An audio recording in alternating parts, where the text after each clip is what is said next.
Good evening, everybody. This is Brian. And John. And we are I Know What You Watched Last Friday. We are trying out a new thing where we're going to talk about our favorite horror franchises and whatnot. And, we couldn't have thought of a better franchise to start with for our opening episode. John, would you like to tell them? Almost called you by your gamer tag there. I mean, he might call me Hoovy too, because everyone else does. Our first episode is gonna be basically all about Friday the 13th, the entire franchise. We might do these episodes later on too, just whole franchises and stuff. We might stick with single movies though. We'll see. Yeah, definitely testing the waters our first time. Yeah, but we decided to do Friday the 13th because I don't know about Brian, but it's my favorite franchise. Definitely, yeah. It's one of my all-time favorites. It's definitely a comfort franchise for me for some weird reason. Yeah. I'll find myself like I'd have to say I'd probably watch one every other week. It doesn't have to be in order for me. I try to. I can't always do that. Getting ready for this podcast, I try to do that, and I didn't have time. But I have seen them all at least once. Some are a little fuzzy. Yeah. I don't know why the nerves were kind of getting me leading up to this, because I'm just like, oh man, what if I forget certain stuff? And it's like, well, I've grown up watching this stuff, so it's okay to, you're your own biggest critic. Yeah, Brian grew up with the stuff. I only started getting into horror movies when I was 18, so not too long ago. But, thanks to Brian. Oh, he got me into Friday the 13th. Now, one very expensive hobby later. I have masks, and I have a full-on tattoo of Part 7's Jason. That's true. It is a nice piece. But, we can just see when we get into it. Yeah. So like we said, we're going to talk about the Friday the 13th franchise that comprises of 12 films and a bunch of other stuff, but we're going to try to just stick with the whole the film. I mean, there was a television series, there's books, there's comic books, there's a lot of tie-in merchandise. Yeah. And documentaries. Like Crystal Lake Memories. Oh, yeah. But we're probably just going to stick just with the main series movies. Mm-hmm. Even I don't want to say the bad, but the non-critically acclaimed ones. Yeah. The ones you love and then the ones you love to hate. Yeah, 9. But yeah. Jason Goes to Hell. But the whole franchise, started... The very first one, Part 1, came out in 1980. That's right, yes. Friday the 13th, directed by Sean S. Cunningham, released May 9th, 1980. You're right. Mm-hmm. You're correct. Yeah, as he said, it was directed by Cunningham, Sean S. Cunningham. The writers, Victor Miller, and also Ron Kurtz, but he wasn't credited. That's true. That's very true. The music was made by the legendary Harry Manfredini. How do you say his name? Manfredini. Harry Manfredini. I can never do that. When I was doing notes for stuff like this, I worked at some of the main actors too.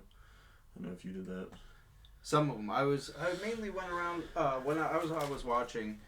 I was kind of picking them apart, trying to take away what I thought I enjoyed, what I didn't like, what I thought worked, what didn't. So basically the first Friday the 13th, you have a group. You have your group of counsel. Well, these are counselors that are. What is it? Steve Christie. His family owns Camp Crystal Lake. Yes. And that is located Blairstown, New Jersey. Yes, but yeah, Blair. Yeah, it's Blairstown.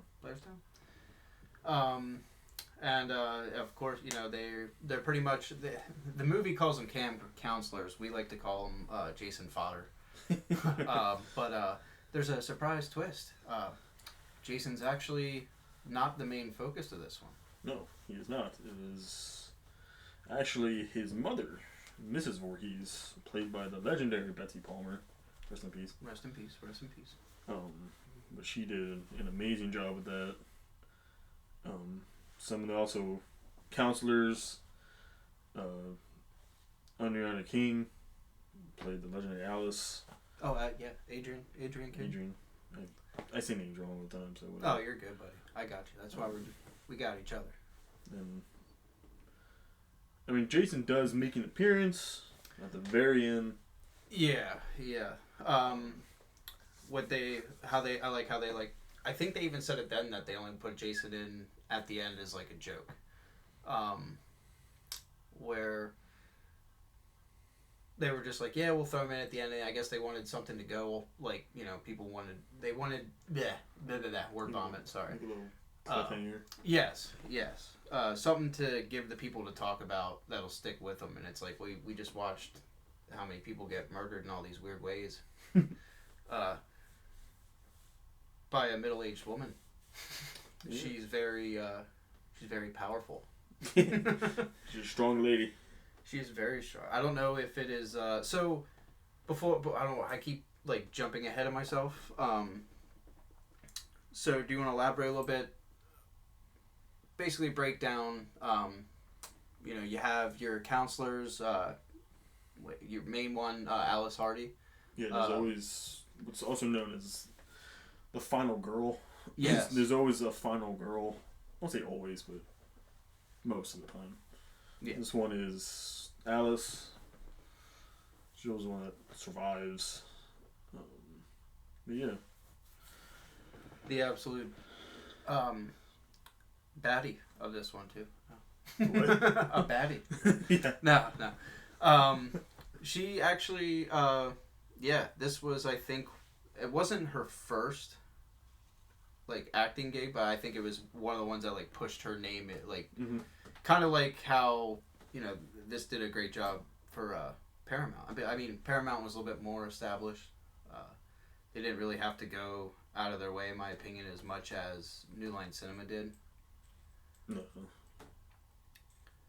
But, yes. So, you have Alice, the head counselor, and then you have the owner now. Is he Steve? Yeah, Steve's the owner. Is he the owner? Stevie. The, so, like, the vibes, he kind of, when we're introduced to them, too. Steve's a little creepy. I mean, if you've seen the film, of course, Alice she has to be early 20s. Yeah, she's very young. Yeah. And I would say Steve's well into like late 30s, early 40s, maybe. Yeah, I could see that. Mustache. I could see that. Yeah, I think he actually was like in his 30s though. Surprisingly, I don't know what it was. Maybe it was the water that that was poisoned. Yeah. I guess we can do a little kind of background of Crystal Lake. Okay. Crystal Lake was established in 35, right? 1935. Yeah, it was established in 1935. It was all fine, Danny, till Voorhees came with his son Jason. Oh, Elias Voorhees. Elias Voorhees was the lover of Pamela Voorhees. Yeah. But we're not supposed to know about that until 6. Yeah. Jumping ahead. Oh yeah, I mean, I'm sure these movies have been out for like we're not spoiling anything. No, these movies have been out since the 80s. I'm sure people.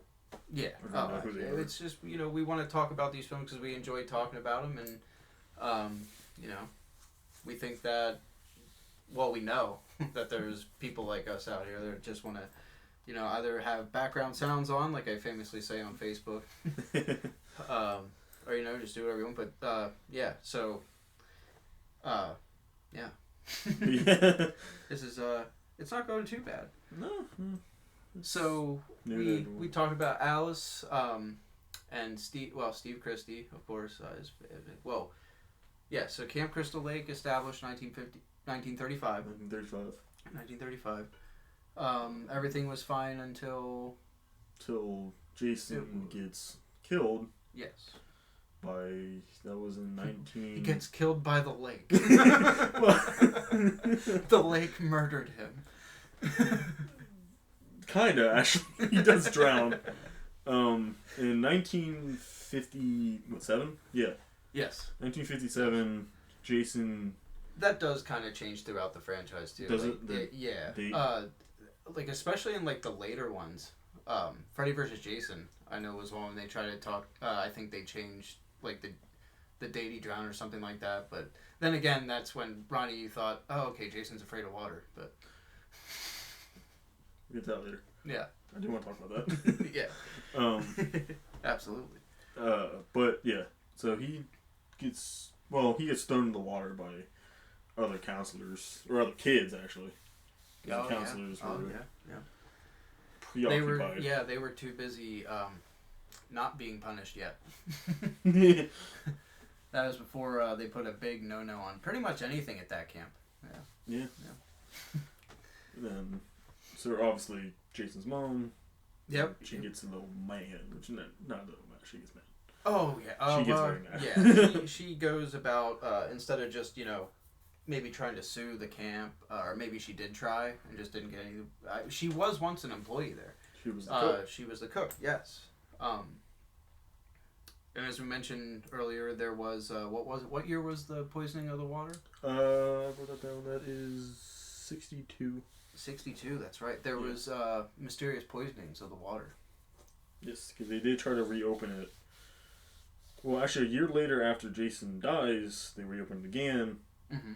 That's when this takes place in the opening. In the opening of Yes. part 1 in 58. Mm-hmm. That's when 2 counselors go up they sing Kumbaya or something.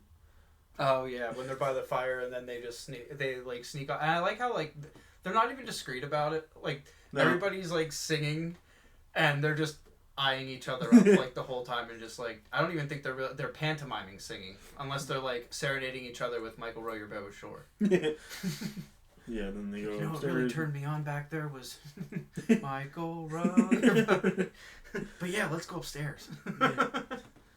Obviously, they go upstairs, and it's really, I really like it, the POV shot Oh yeah, that they do. Yeah. And like the music, like Manfredini's music, God, the cinematography, and just it's that classic violin score. Oh my gosh, where it's just like the. That was my attempt at a violin. I don't know if you can pick up the mic. Yeah. But yeah, people are gonna comment. That is not what a violin sounds like. But yeah, and then yeah. Well, So she poisoned the water, but it was never. They never found out who it was, but obviously. No. They didn't know who killed those 2 counselors either. Mm-hmm. I mean. Yeah, because at this point, you still don't know. You really don't know who the killer is. No. Until the end. Yeah. Towards the end. Well, we can go through. So, Adrian King, of course, is Alice. Harry Crosby, I believe, is Steve. I never thought that was up. I don't know. I think so. Still doing a little fact checking.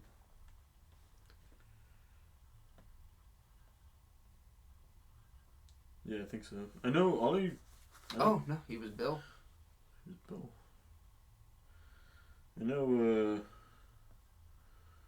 Kevin Bacon is Jack. Yes. Kevin Bacon is in the movie. It is strange, but he is in the movie. Oh, Bill is the one. He's the funny guy. Yes. He's the one. Yeah. And I don't know if they were trying to like go for something with him. Remember when they famously killed a snake? Yeah. That was funny. That was no trick of the camera. That was a real snake. Everybody. That was a real snake.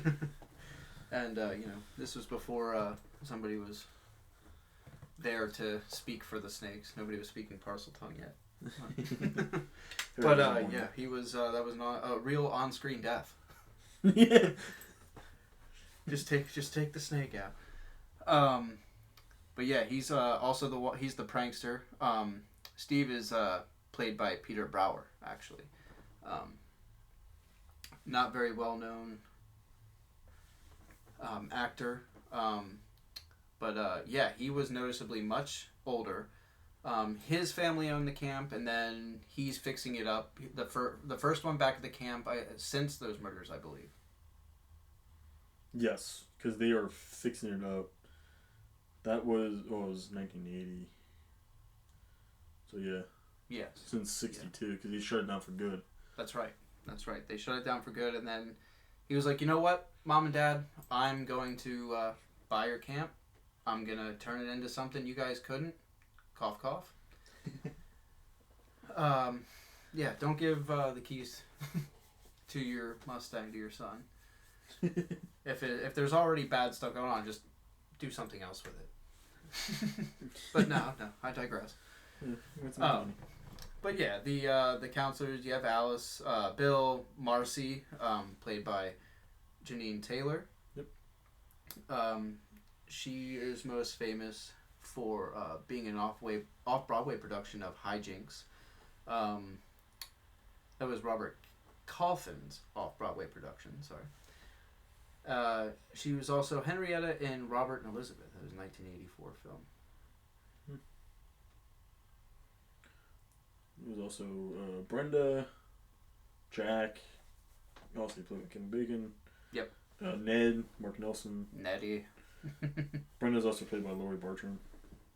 Yes, that is my favorite character. Brenda, yes, and yes, played by Laurie Bartram. Rest in peace. I think what was it she passed away from? I think it was. I believe she was sick. She had. I think it was a type of cancer. She had pancreatic cancer. Yes, that's right. She died in 2007. Wow. And there's also probably one of my favorite characters is Crazy Ralph. Crazy Ralph. That's I right. love Crazy Ralph. Played by the late great Walt Gorney. Yep. Walt Gorney. Oh yeah, he was actually an Austrian American actor. Yeah, he was. Crazy Ralph was the role that he was most famously known for. I believe it. I know he had other roles, but this was the one that. I mean, you think of Crazy Ralph. You know. When I think of Camp Crystal Lake, I don't immediately think of Jason or Mrs. Voorhees. I just think of that shot with him with the hat, and he's like, "It's got a death curse." You're all doomed. You're doomed. And you watch him right away for way too long. Yeah. Oh yeah. Yes. You're all doomed. Get on my bike. I was watching that scene again. I'm like, is this gonna end? Yeah, there's a lot. I did notice on the rewatch, like there is a lot of long, lingering shots, and there's a lot of shots where you're looking and it's just lingering, kind of like I guess it's kind of like a little bit of like kind of how later on in the 90s you would get certain shots like that from like Tarantino. Yeah. Where like it's just like a long shot of something that you don't necessarily like need to. A lot of movies from like the 30s did that because they really didn't know how to pace out stuff. Yes. I mean, the famous thing I think of when I think of that is in Dracula, original Dracula, where he's hypnotizing somebody and it's just like him staring at the screen for like saw like 3 minutes. I'm like, okay. There was always like there's the films where it's just like somebody just like knocks a can over. Yeah. 4 minutes later, it goes black, and it's like, I didn't want soda. Yeah. What are we talking about? So we have. We get off topic a lot. They do that, but hey, I mean, we're having fun. That's what matters. Hope you guys have stuck with us so far. I know we're trying to stick with ourselves. Mm-hmm. So, So, Walt Gorney, Crazy Ralph. How do you follow Crazy Ralph? It's got a death curse. So yeah, Alice, Bill, Marcy, Brenda, Jack, and Ned are all the camp counselors, and they were hired by Steve Christie, of course. So we said that like how many times that's okay. And they're getting ready to open this summer, so it's not necessarily summer. What would you say? It'd be like probably. It's May? probably either late April or early May. I think it. When was it released? When was it released?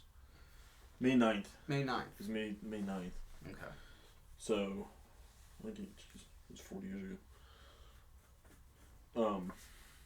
But yeah. Actually, it was 42 years ago. 42. Yes. Yeah. So they're just rebuilding the camp. Mm-hmm. Fixing it up. Fixing it up. All the counselors get there. Besides, one's late. Yeah. Let's talk about the first camper. Very first camper. The first counselor / she was going to be the new cook. Yes. She was going to be the new camp cook, and her name was Annie. Annie. Played by Robbie Morgan. Yep. Yeah. So take us through John? What goes? Hoovy John? Juvie? Yeah, hot take, Hoovy. Take us through Annie. Annie, when we first see her, she's walking into town, going to the camp. She sees a dog. She pets the dog. She does. She does talk. Well, she doesn't talk. She admires the pets. She just goes up to other people's animals in her town. I know, just randomly pet the dog. Just pet, yeah. She goes in the store. She asks for a ride she asks where Crystal Lake is, and everyone gets all little. Right. Everybody gets a little little spooked when she mentions. But yeah, the truck driver. Played by Rex Everhart, and he doesn't have a name in this. He's just the truck driver. She volunteers to give her a ride, or at least kind of halfway. Half-heartedly. Yeah, half-heartedly. Because the waitress who gets to stay in the safety of the diner is just like, hey, why don't you take them? And so she takes them halfway, and I don't know if this was intentional. I don't know if it was or not. They do drop her off in front of the cemetery. Yes. And that's a little, foreshadowing. I don't know if that's strictly intentional or not, but I like to think it is. I believe it was the Mount Hope Cemetery. Yes. Yes. And that's actually how people were able to figure out where it was filmed. Because they couldn't really change the sign of the cemetery. Yeah, no. And that thing when I was looking that up too, that's how I was able to remember the name. And it doesn't look like anybody kept up with it. No. Much like Camp Crystal Lake for a while, when they were like, okay, all this bad stuff is happening, we're losing money on it, we'll just give it to our son. Yeah, so she gets dropped off and starts walking. Well, let's the truck driver when they're driving together, I did like how the camera play is just back and forth. Yeah, POV shots. It's building that suspense because he's just like, did you hear about the boy that drowned and the poisoning and stuff like. So he's trying to even though he's driving her to this place where she says she needs some money, she has all these dreams and aspirations and stuff. A lot of things that I don't know you would tell a stranger who just is giving you a ride to the camp. I think she even says that too. Yeah, She does say that. She's like, I'm not even sure why I'm telling you this. Yeah, why am I telling you this stuff? Oh yeah, here you can drop me off here at the cemetery. Also, I kind of jumped quite a bit. Yeah. When they walk out of the store, that's when they meet Ralph. That's true. Yep. That's when they meet Ralph. Oh, just the town crazy. Going to Camp Blood, aren't you? Going to Camp Blood. It's got a death curse. Oh man, it's always that shot when I think of Crazy Ralph. It's just walk over, man. So yeah, Annie gets dropped off in front of the Mount Hope Cemetery, and she starts walking. Yep. And they cut to the other counselors going in, because you don't see her for another 20 minutes or so. No. Who got this? Jack comes in. Jack, his girlfriend. Who's his girlfriend? Yes, Jack and Sandra. Tondra. No. Yes. No. Yeah. That's second. That's the second one. My bad. I don't remember. Being it's Marcy. Yes. It's Marcy. Yes. I'm sorry.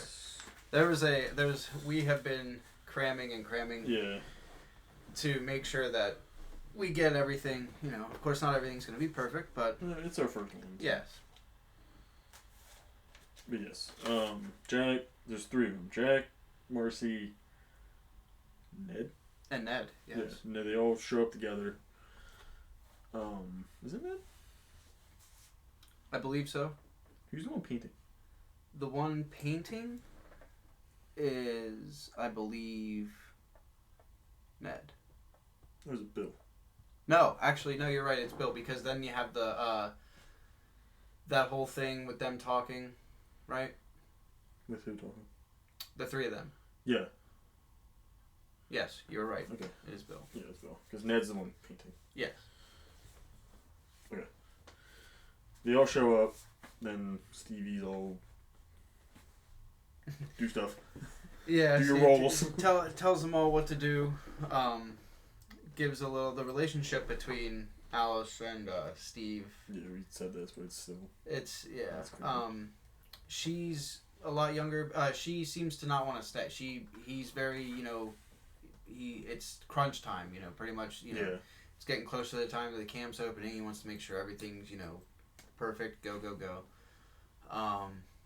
So yeah, he pretty much tells them to do whatever, like just go and do whatever, and then he actually leaves. He leaves to pick up something. And then he's gone. He's gone. Yeah, he's gone for the. He's gone for the rest of the night. Like. Yeah. I don't know, man. I don't know what he's paying them an hour, but it's beginning of May, so when it's dark when time get back, so it's at least like 10 yeah. o'clock. Oh yeah. And this is like what it's time? raining. Yeah. But Yeah. Still, anyways. So like everybody's getting there. Like it's not even the afternoon yet when everybody's arriving. No, so, it's like early-ish morning. Yeah, I'd say it'd be like about like 10 something in the morning. Because of course you have people that are already up in the diner when Annie goes. And then the truck driver takes her, drops her off. She's walking. But yeah. Everyone just. It was like 10. Yeah. Yeah. Because it wasn't the afternoon yet. No. It was probably around lunchtime. Yeah. But yeah, Steve just like tells them all what to do and takes off, and then they're left. I think. Who is it that we spend time with next? It's he leaves, and then I think that we go back to Annie. Yes, we do. We go back to Annie. It shows her walking along, and the car comes by. Nice, the green Jeep.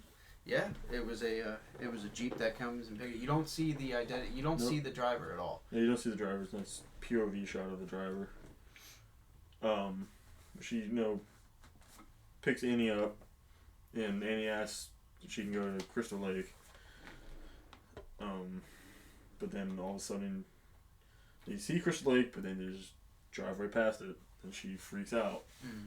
Yeah, and then the build up with the music, dun dun. Yeah, that was dun dun. Very cool.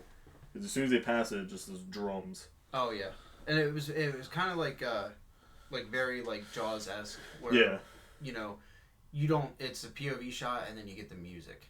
Yeah. You don't really see anything. You don't see who. You don't see. Everything's done. That's another thing too. The kills are great, but a majority of them are done off screen. Yeah. You know what I mean? Yeah. Yes, Pete. Then, obviously with the music, she starts freaking out, and then she jumps out of the car, which inappropriate. Yeah, response. she does ask for them to stop, for the driver to stop. How fast did they were going pretty. They were going pretty fast. They were only. I mean, it wasn't a dirt road, but it was a back road, and they were going at least 50. Yeah, they were definitely. And at first, I thought she was locked in, and couldn't open up the door. Then I was just like, oh, she's panicking. Yeah, she's having a hard. Yeah, I mean, who wouldn't? Who wouldn't? And you don't even know who's behind the wheel. Yet, we don't know. We're still not supposed to know who's doing this. So no. It's just who could it be? And you do see, what's his... Steve does drive a Jeep. He does. He drives a similar looking Jeep. Yes. It's not the same Jeep. It's not the official Camp Crystal Lake. the official Camp Crystal Lake Jeep. Yeah. Instead of like the Jurassic Park logo, it's just the hockey mask. Welcome to Camp Crystal Lake. Yeah. Yeah, and he jumps out, and then all of a sudden the car just stops. It does. And then Yep. you just and you see her just running.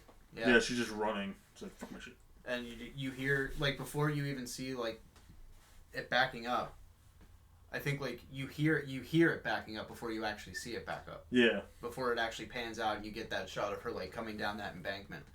And then the Jeep's backing up. Mm-hmm. And she runs in the woods, and then there's the classic horror movie thing where she just kind of trips. Trips around the wood, you know, tripping over nothing. She hurts her. Fighting her demons in the woods. No, yeah, because I thought this was funny. When she jumped out of the car, she lands on her hands, but she hurts her leg. She like limps. She's looking like, like she's down. Yeah, and then you're supposed to think that she hurt her leg. I'm like, you land on your hands, like what? The cuts back then. But then whoever this unknown person is catches up to her, and you get the shot of the hairy hand, the very hairy forearm.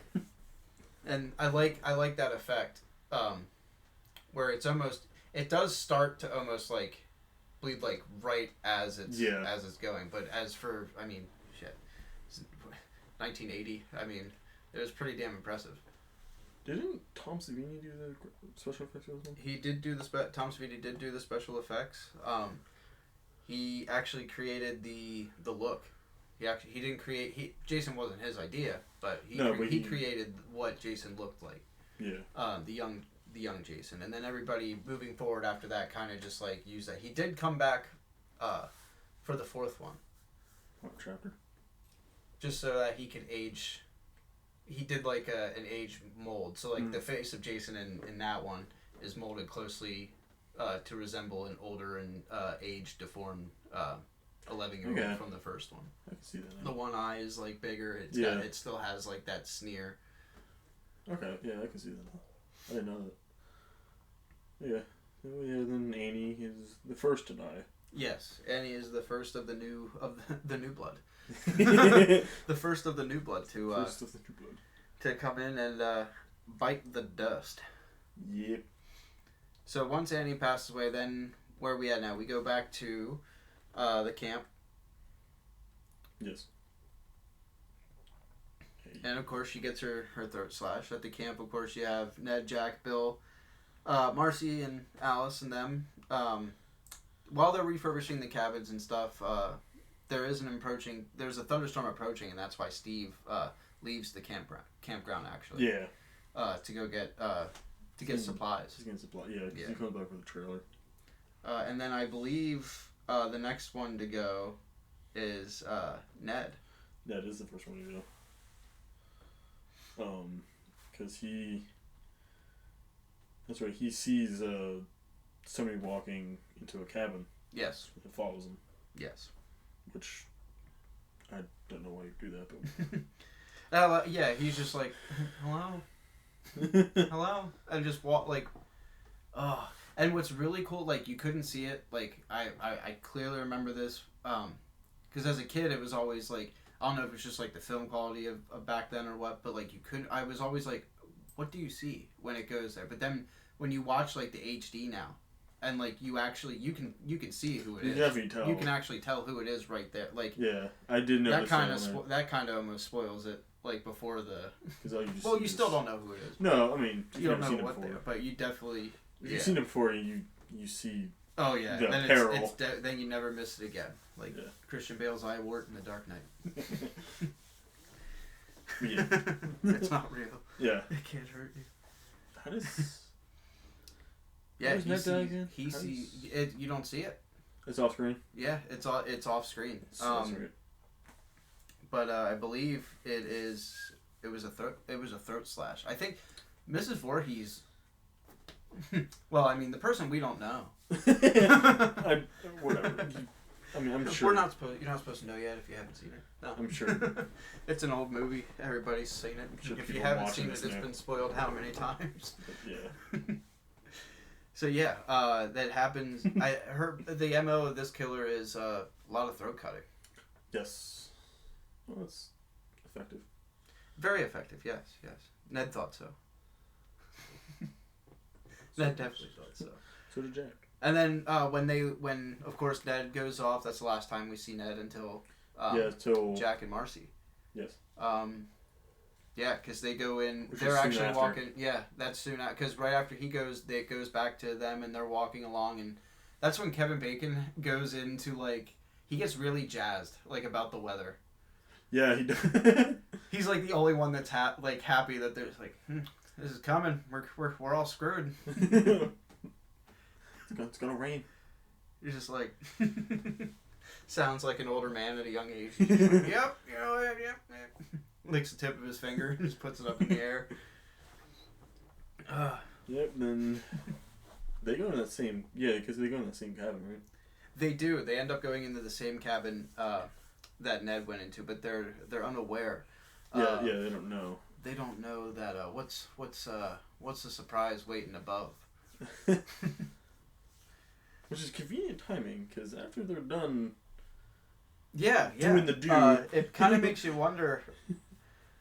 Well, I mean, how dedicated to the craft is also, a serial killer? Well, what's crafty is what's above and what's Yeah. below. Yeah, and they come to realize that there is something under the bed.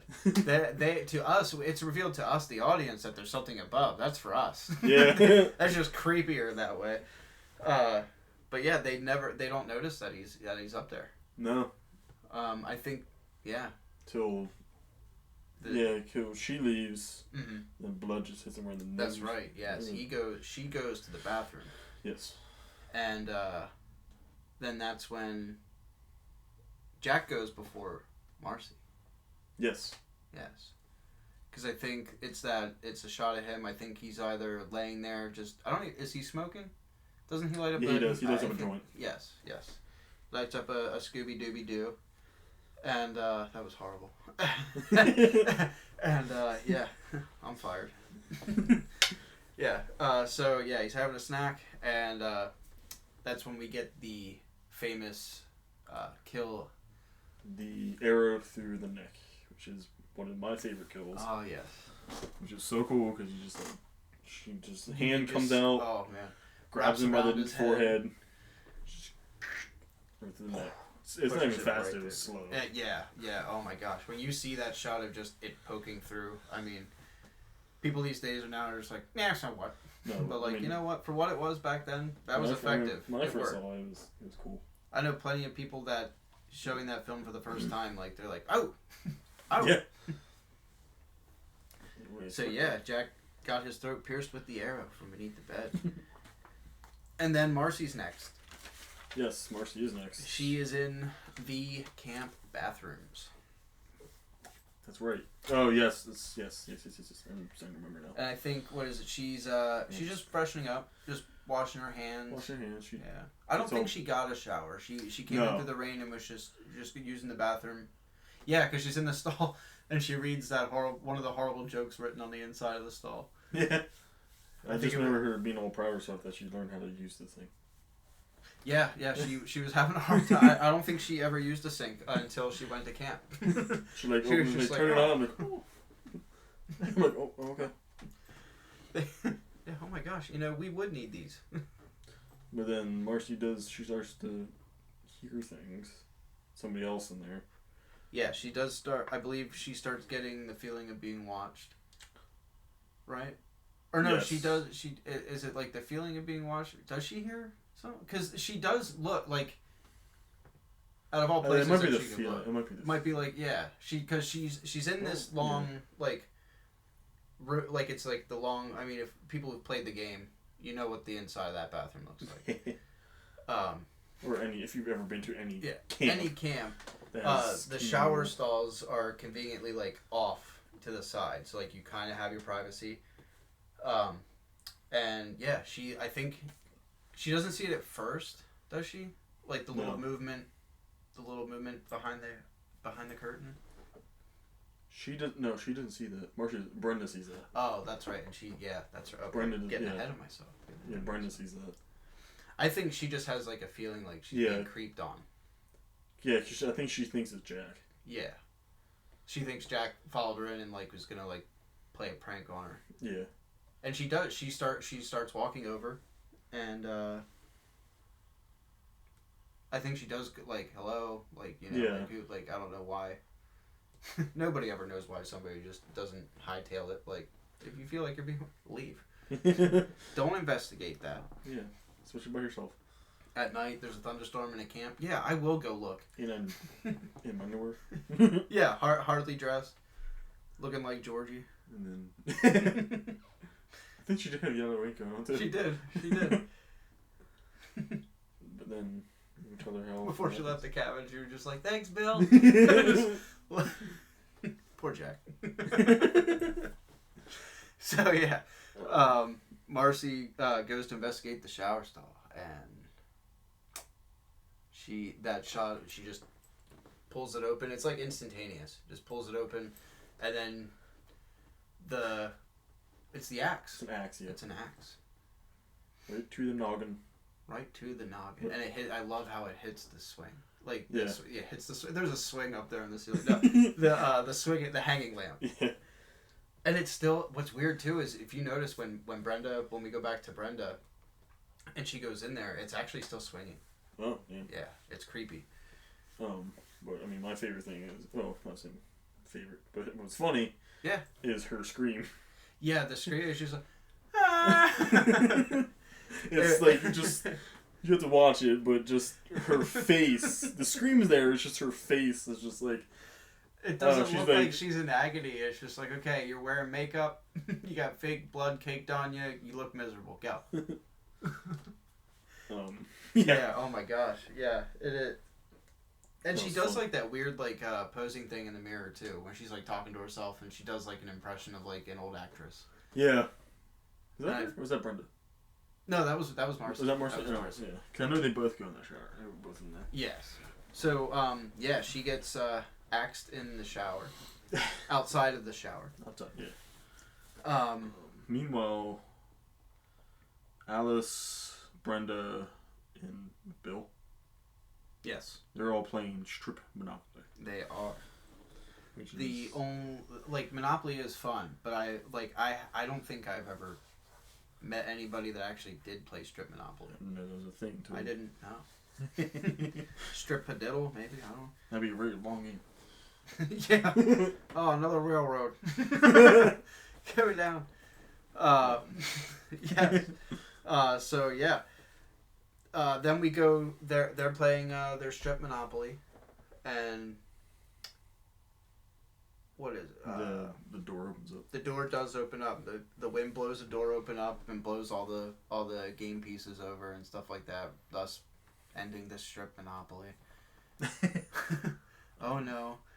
We actually did get a tiny ahead of ourselves. Ralph does make another appearance. Oh, that's right. Yes. Yeah. He just kind of got caught up because he just. This that was middle before after. Ned. That was it before Ned died. It's before everyone died. Yeah. Shit. We got excited. They is right after Stevie leaves. I think so. Yeah. Yeah, because the sheriff, it was after the sheriff too, where the deputy or the sheriff comes by and like warns them that like, hey, have you guys? Oh yeah. Hey, have you guys seen crazy old fella guy on a bicycle around here? And they're like, well, no, we ain't seen no. That's when Ned was like, we ain't seen no crazy people, whatever. And then the chief's just like, I told you to sit on it, Tonto. Dressed up like a native. Yeah. 1980s were wild. I'm just surprised. I mean, and now thinking back to it, how comes they didn't see Ralph's bike? Anyway, it was kind of right in the front. Nobody thought, like, whose bicycle's that leaning against the tree? Like, oh, we'll find out later. Go to the pantry. I know, and then he's just like chilling in the pantry. If Annie made it to the camp, do you think she would have been the first one, like, to find him? Probably. Oh, I'm the cook. I'll go in here. Oh! Hey, how long have you been there? I'm waiting for Alice. She's the one I need to warn. Well, yes. Don't tell my wife I was here. But yeah, the cop comes a calling asking about Ralph. Crazy Ralph. Who pops up. Alice is going to the pantry, and he gives us one of the early jump scares. Yeah. And he just comes piping out, "You're all doomed. If you stay here, leave at once," you know. The foreboding old man. And of course, yeah, there's that lingering shot like we were talking about, like the him on his bike, just going, and it's weird. it is creepy though. Yeah. I think it does add like an element of an extra element of eeriness, because you still have like the music and like the little tingling. I like that the little like the chiming like in the music where it's just like ding ding ding. Ding ding ding. But yeah, okay, now we can. But yeah, and then Ralph just rides away. The sheriff rides away, and yeah. So Brenda. The Ralph parts. So Marcy was just killed in the bathrooms. Yes. And we go to them playing the strip Monopoly. The storm blows the door open. It messes up their game, and yeah. So everybody kind of goes their separate ways at this point. Yes. Bill and Alice stay together. Yes. Because I believe he's playing the guitar. Or no. He goes to play, or that was before. Alice plays the guitar. Alice for a little bit. I didn't mean to take that away from you, Alice. But she just kind of like picks it up because she's worried about Stevie's not coming back. That's right. Yeah. Come back. Yeah. Steve Christie has not come back. He's not dead yet. No. But he still hasn't come back yet. He's still off. 10-hour jaunt getting supplies. Exactly how far is everything away from each other? They did say. Well, I think from the diner to the camp, it was at least 15 miles. Oh wow! That's just from the diner. I don't know how far away the town is. So well, it did seem like a haul though, because Annie had to hitch a ride from town. Yeah, from town to the camp. So it's quite a bit. He gave her enough. It was enough time for him to give her the exposition needed to tell her not to go. She went anyway. Money is the root of all evil. Yeah. She has ambitions, man. So yeah, they. So yeah, once we're left with Bill and Alice in the cabin together, we go off with Brenda, and it goes to her. I believe she's laying down reading a book. Yes, she's reading a book, and then she hears. She's reading The Catcher in the Rye, and no, no. I was just gonna say she was reading Catcher in the Rye. She heard a voice. It's a hot take on Brenda. No, no Catcher in the Rye. But yeah, she's reading a book, and what does she hear? She hears let's say. Sounds like a little kid. It's creepy. It's very creepy. Saying "help me." Yeah. I don't know how the hell you can hear it in that pouring rain. Because even like I was watching it, and you're supposed to hear it, and I barely heard it. Yeah. Oh yeah. Yeah, and it's just like thunderstorming and everything else like that. Like if you, first off. Well, this is. Do you think she knew like it sounded like a kid? I don't know. I know before she hears that, she goes to the bathroom. Yes. Yeah, that's right. Oh, yeah. She gets up from reading and goes to the bathroom. No, it's before that. Because she goes to, like brush her teeth and stuff. That's right, yeah. Yep, that's right. She's getting ready for bed. That's when she sees one of the cool scenes. Oh, yeah, she wears a slicker to go to the bathroom, but she doesn't wear it to go outside. Like to investigate. Which is, she wears a nightgown. Yeah. But go ahead, I'm sorry, I didn't mean to. Well, Brenda's, brushing her teeth and whatever. That's right, yeah, then we get that. Then we get that really cool shot of, you just see, she like pans over, not really pans, but it cuts to the shower of where, terrible with names. The way it's shot too, it looks like it's at the end of a long, like, corridor. Yeah. the same shower where the other girl died. Where Marcy Marcy died. Marcy was just killed. You know, you just see this hand. Kind of like closing. You see your hand and like jump back. Yeah. That was really cool. That and you hear, and again, like when you see like that quick like stuff or like something that's like right off the screen. Don't know if it's like, real or not. You hear like a bang, like that twang, that guitar. Oh man, that Manfredini. I will give Brenda credit for not investigating. Yeah, she even having seen like. Yeah, because even she's like nah. Yeah, yeah. But that's when she just grabs her stuff and then she has like a scene later. And yeah. I thought like not only like was that creepy, like with the hand like coming like jumping back behind the curtain, but like the lamps, you like can see the lamp it, is still swinging and it's just.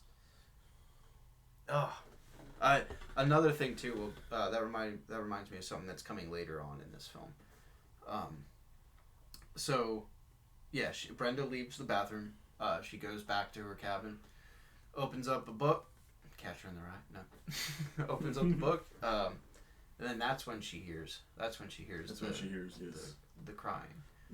The wailing. Please help me. Please help me. And it's like the high, like pitch voice, so like it almost does sound like a kid. And it's even more unnerving when you find out like. Who is it? Yeah. So Brenda goes out to investigate, and she does it with, I think, just a flashlight and her nightgown. Did she have a flashlight?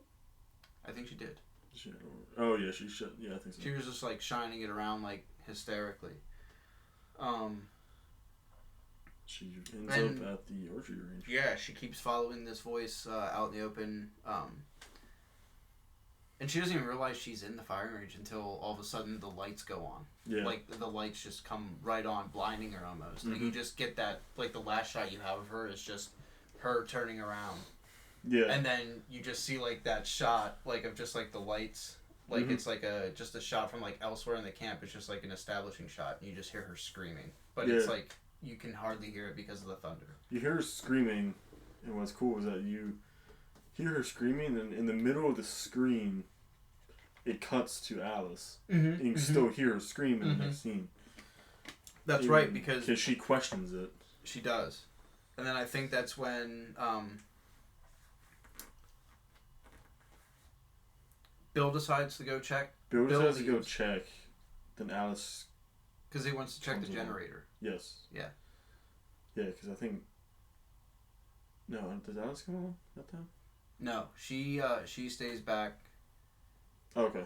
And that's when we don't see. I don't think we see her fall asleep. Like at some point she falls asleep. Like because it does follow Bill to the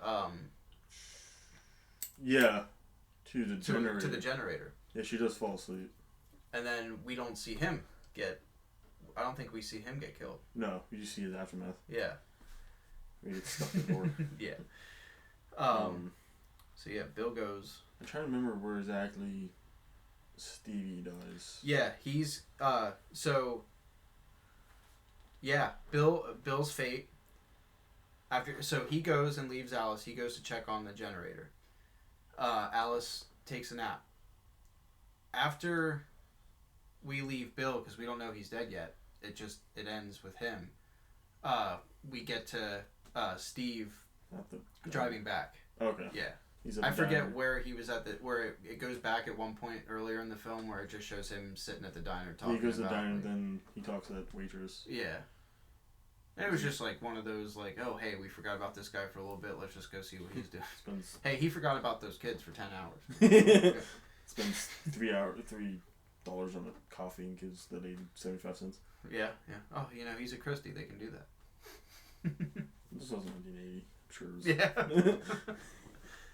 She's like, oh, you can afford it.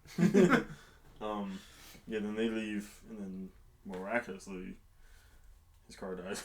Yeah, he starts having Jeep problems, and then what is it? He's outside of the Jeep, and the lights are on his Jeep or whatever. Yeah, then you see the cop. Yes, and then when the cop drives off, and then what's he do? He's just waiting, and then he sees like that flashing behind the sign. Well, he sees. Well, the cop drops him off. That's right. Yeah. And he gets a call. Yes. So he has to drop him off. I don't know so much. I just watch it. Yeah. Um. As long as it's still fresh, man. Yeah. This is going to change later on. It's funny because we're an hour in already. Nice. This is gonna be long because we were on the first movie. Got 11 more to go. Yeah. Yeah. So the cop gets a call for something. Yeah. So he has to drop him off. Mm-hmm. Then Stevie's walking. Then I keep saying she. He sees the light behind the Crystal sign. Yeah. And then he's like, "Oh, who are you?" And just. Yeah, and that's the thing too, that he actually, like, it wasn't like, he knew the person. Yeah. Like, oh hey, what are you doing out in this? Yeah, place? yeah. And then, like the shing, like and then as that's happening, that was what I wanted to, going back to like that shot, the establishing shot of just the corridor in the bathroom and seeing like just like the light still swinging and stuff like that, the aftermath. But after Steve is killed, it goes back to Alice alone in the cabin, and she wakes up. Yes. And it's like, she doesn't know it yet, but like she's by herself. She's alone. Yeah, she is the last one. She is literally, she does not know. And that, to me, that's like, oh man. Like, that's just eerie. Like, imagine that. Like, you're with a group of friends, you take a nap and you wake up, you're just like, where the hell is everybody? Yeah. Where'd everybody go? She cared more about where everybody went more than Steve did. Steve didn't care. Steve, I'm saying that right now. Steve didn't care. He was making money either way. Kids are dying. Yeah. You know what? He was the villain. He was the real villain. And generator. Oh, the generator's off. Yeah. So. That's right. That's yeah. Alice then was like, the last thought she had. She's like, well, Bill went to go look. Yeah. Look for the generator. So she goes out. She goes out to the generator. She goes to find. Yep. She goes to investigate. Figure it out. And then when she looked. Yeah. What's he say? No, it's the reason Bill goes to the generator is because the killer turns it off. Yeah. And he's like, bruh. He's like, wow, no, the power. He's like, I got this. Relax. And I'll be right back. And you see him like checking this is funny because I thought it was funny because he checks the fuel and he uses like a yardstick and he pulls it out. He's like, there's gas in it, and it's clearly like dry. Mm-hmm. Yeah. There's nothing on the stick. Oh yeah, good. It's like, no, call Steve. Oh wait, no, he's about to die in 2 seconds. Yeah. Maybe I'll go ask Jack. Where is everybody? This killer's very fast because kills Ned and then immediately goes to the main sign. Yeah. Yeah, I'm just like, I thought about that. I'm like, you were like, we me in the game? Because he drives in the woods. I'll use morph. Yeah. That's what I did in the Friday the 13th game. I just drove through the woods. This is where he's brought that on. That's where it all started. That's where he got it from. Forgot I'm doing that in the game. Yeah. I made a lot of people mad. Oh man, the game. We're talking about that. Oh yeah. Maybe. Yeah. Yeah. So it'll be a bonus thing. So, before she goes out actually to check like specifically for Bill, she makes coffee. Starts to. Yeah. I don't know why I remember that. But before that actually, before she goes to take a nap, Alice and Bill do leave the main cabin to investigate, and that's when they find that axe. Yes, that's right. They found an axe in Brenda's bed. Yes. And I believe there's blood on it. Yes, there is. There is a bloody axe. They don't find any bodies yet. Because that's when they realize the phone's disconnected. Ned's truck's not working. Nobody's working. Steve's not even working. Steve's getting coffee.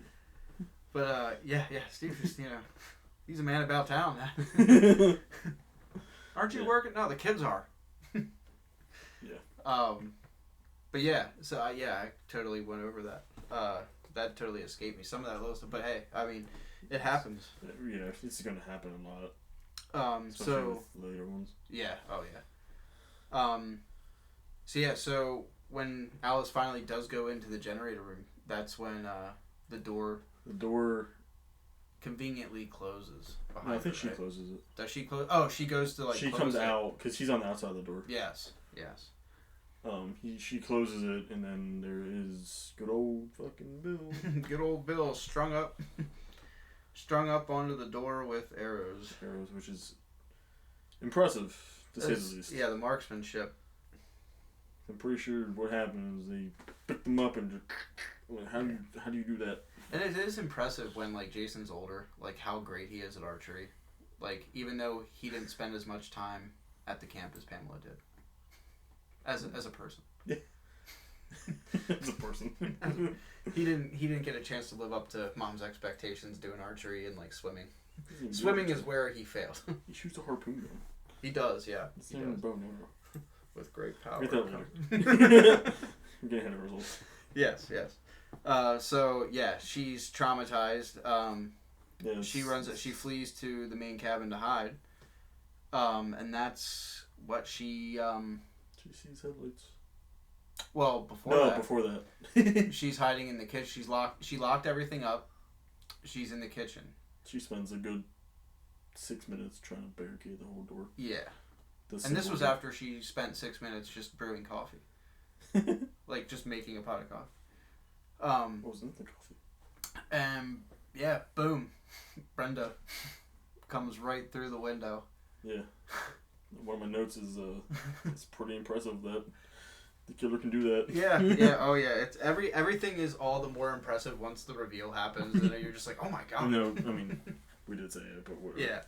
Yeah. So she does. The body is thrown through the window, and she gets freaked out. She goes to leave. She leaves the kitchen area, goes back into the main room, and then that's when she sees the headlights. She sees a very familiar looking Jeep. Yes. But of course, we know that Jeep. She doesn't.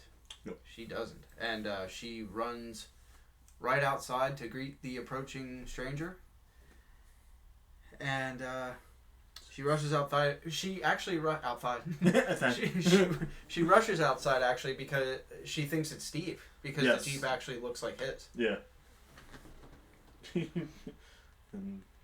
Which was pretty damn smart. Yeah. I always do that on purpose. What's that? As you can see, Mrs. Voorhees at the car dealer. Is a guy named Steve Christie come here? Kind of correct by. Yeah, what do about you the scene? Okay. How about the scene? Can I get the Christie package too? Oh, I can't afford that. I don't have a bunch of kids working for me. I gotta go back and cook. But yeah. Well, I had to say that, but. Yep, she is greeted by. At first, she doesn't know who it is. No. And she's just like, they're all dead. We gotta get out of here. And then that whole reveal where she's like, "Oh, I'm not afraid," and just walks by, and just trust the blue sweater. Yeah, okay. And that's another thing too, man. That was really scary. It was the false sense of security. Mm-hmm. She genuinely feels oh my god, let's get out of here. I'm safe. And that's too false, safe. What is it? There's two moments for her where she thinks that she's safe. Yeah. And there's just that false sense of security. Unbeknownst to her, but known to us, of course. We're feeling that. But yeah, and then when she goes off oh, they should have never opened this place. Because she kneels down to, she sees Brenda's body pretending she's seeing it for the first time. We both know. What's funny, I mean, now that we said who it is, Mrs. Voorhees picks up Brenda's body, throws it through the window, and then immediately gets in her car, and then drives in. Yes. Within, not even 2 minutes. Yeah, seriously. Where was she parked? It is absolutely impressive, how, She's a fast mover. Yeah. And I mean, this isn't the 2009s where there's there's no mines. There's no mine shafts under Crystal Lake. But yeah, she is insanely fast and strong. Yeah, able to. She's a beefy lady. Yeah, picking up, and she's got hairy forearms. Which that scene was actually played. Who was that actually? I forget whose arm that was. Maybe it was Savini's arm. I don't know. Good. But yeah, so when she reveals, she tells you, they should have never opened this camp, and then she proceeds to tell Alice like everything about the camp, and like, did you know a young boy drowned here and stuff like that. And then this revelation that she's Mrs. Voorhees, and she's basically the infamous villain exposition to the hero, like before it goes down. Yeah, so she reveals that she used to work there. She was the cook. She was the cook, and her son tragically drowned. Like, my son. You almost said the R word. Yeah. He's like my son. Well, he's not a very good swimmer. What's that? My son's not a very good swimmer. He's not a very good swimmer. Yeah, the way she just says, she just like touches her hair like. I know. I was like, she's like petting him like, stop. That's weird. Yeah, that is so weird. Why would you do if you're gonna kill him? Why? Yeah. But yeah, she tells about how he drowned. She blamed the counselors for not watching because they were off doing the dirty. Committing sin. And then she tries to kill her. Yes. She straight up. Gets a no. What does she use? Is it a knife? Yeah, she uses her. She knife. has a hunting knife. She has her knife. Alice uses the poker. Yes. Just kind of beats her. They just start swashbuckling in the cabin. And is this? She runs out of the cabin first, right? Yes. She runs out, and then she goes to get into the Jeep. Yes, that's right. And that's when she sees Annie's body. She freaks out. Yeah. They use the Jeep for some reason. I know she gets scared to see a dead body, but you get used to that in like 2 seconds. Oh, dude, get in that damn car. They're dead. Get in the car and go. If anything, runs you away just, like, from push the him Jeep. out. And I think, what does she do? She runs back. She runs back in the camp. Or in the... whatever. Cabin. Yes. And then that's where she hides in the pantry. Which locks from the inside for some reason. It locks on the inside. The pantry door locks on the inside. That when we were talking about it earlier, that was strictly for Crazy Ralph. That was Ralph's. That was his pantry. Yeah, he owned that. He helped build it. He put the door on. That's his door. That's Ralph's door. So yeah. Well, that locks on the inside or whatever. Yeah, locks on the inside. Then you have that awesome shot of like her head and like the doorknob is like right next to her. You just see it slowly turning. Like right after she was like, she thinks she's gone, and it's just like slowly turn, and she doesn't notice it yet until like we already notice it, and then she grabs hold of it with both hands. And then what does she attack her with? She hits her. She hits her with. Alice finds what does Alice use in the doesn't she find something in the pantry? Yes, I don't remember what it was. It wasn't a can or anything. No. She's able to knock her. No, it was a pan. It was a cast iron pan. Yeah, she hits her with a cast iron pan. Which is pretty. Yeah. Oh yeah. Pretty much like knocks her down. She's in the head with that thing, good. Yeah, brain. Because it bleeds. You see her bleed. And that's when she knocks her unconscious. Yes. Right, and then she. All while Pamela or Voorhees. Yeah. Is all while Mrs. Voorhees. She's like talking like her son. Oh yeah, when she's giving the exposition. Yeah, it's like her son. Kill her, mom. Yeah. Kill her. Which is, we know then there she's killing people, but she's also crazy. Yeah, the way it just. Yeah, which is cool. And then it also gave birth to the whole ki ma ma ma. Yes. Even though growing up, hearing that, like I would always go ch ch ch. Yeah, Like, but it's actually... I actually found that out through the game. Yeah. I did like it. The game actually like told like a lot of like it's like I actually found out that like thanks to the game you actually find out that Gordon the dog actually lives. Oh. And Gordon's the lovable golden retriever from part 4. Yeah. Yes, we'll get that to 3 films from now. We're still an hour and 10 minutes in. Is that? Oh. Well, of course, editing can go back in and take it. I really don't care. Yeah, this is great. Yeah. So yeah, she Alice knocks her unconscious and runs to the lake. Yes. Yeah, she goes to take one of the canoes. Canoes, and then I think she grabs an oar. I think she realizes Pamela's behind her. Yeah. Oh, Mrs. Voorhees. And this is the problem with us that we know so much. Yeah. Whatever. His mom was not Pamela until part 4. Yes. It was still Mrs. Voorhees, but she just didn't have her first name until 4. No, it was part 6. What? Did we No, it was part 4. Was it Yeah, part 4? when they stopped in front of that cemetery. Was it? Oh, that was part 4. Because the hitchhiker. Okay, Yeah. Canada. Anyway, that's. no. So she hits her. So Mrs. Voorhees now has the machete. Yes. And is trying to attack Alice, and Alice I think grabs an oar. It's an oar, yeah. Yeah, she grabs an oar out of the canoe, and is able to get the upper hand. She smacks her in the head again. Yes.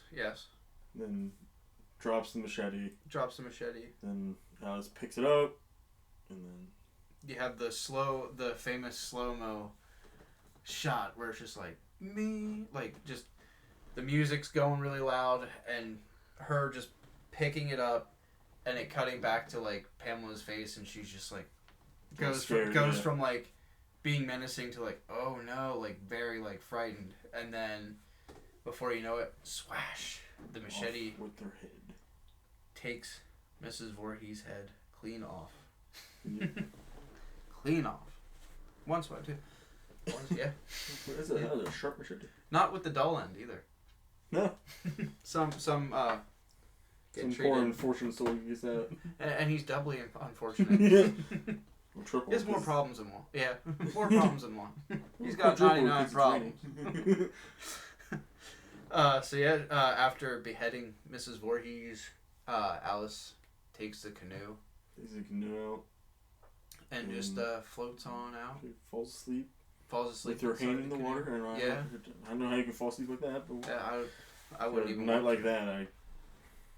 No, hell no. I wouldn't even take the canoe. I'd be like, you know what? I'll go for the Jeep. The Jeep is still there. the Jeep is still there. Annie is keeping it safe.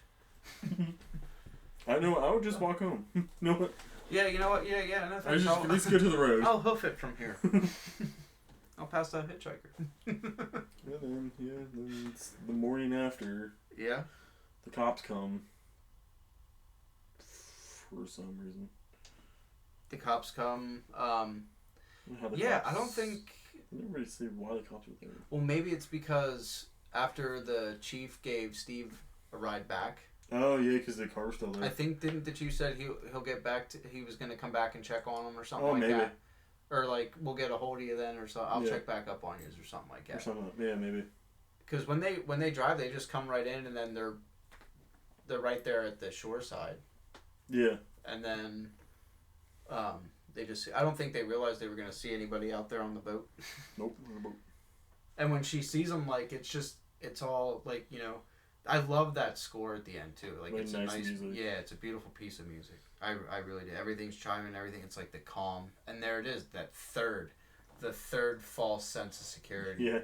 Where, you know, oh my gosh, the police are here. She finally kind of comes up from leaning against the side with her hand in the water, and just when she's doing like that smile and it's like, you know, playing the music all elegantly. Rah! Here comes Aaron Neiman. Oh, Jason coming right up out of that water. Young Jason. Coming up out of that water and pulling Miss Alice out of the boat. Yeah. Can you play Lehman? Ari Lehman? Is he- Ari Lehman. Yes. Ari Lehman. The first Jason. He has a band. He does.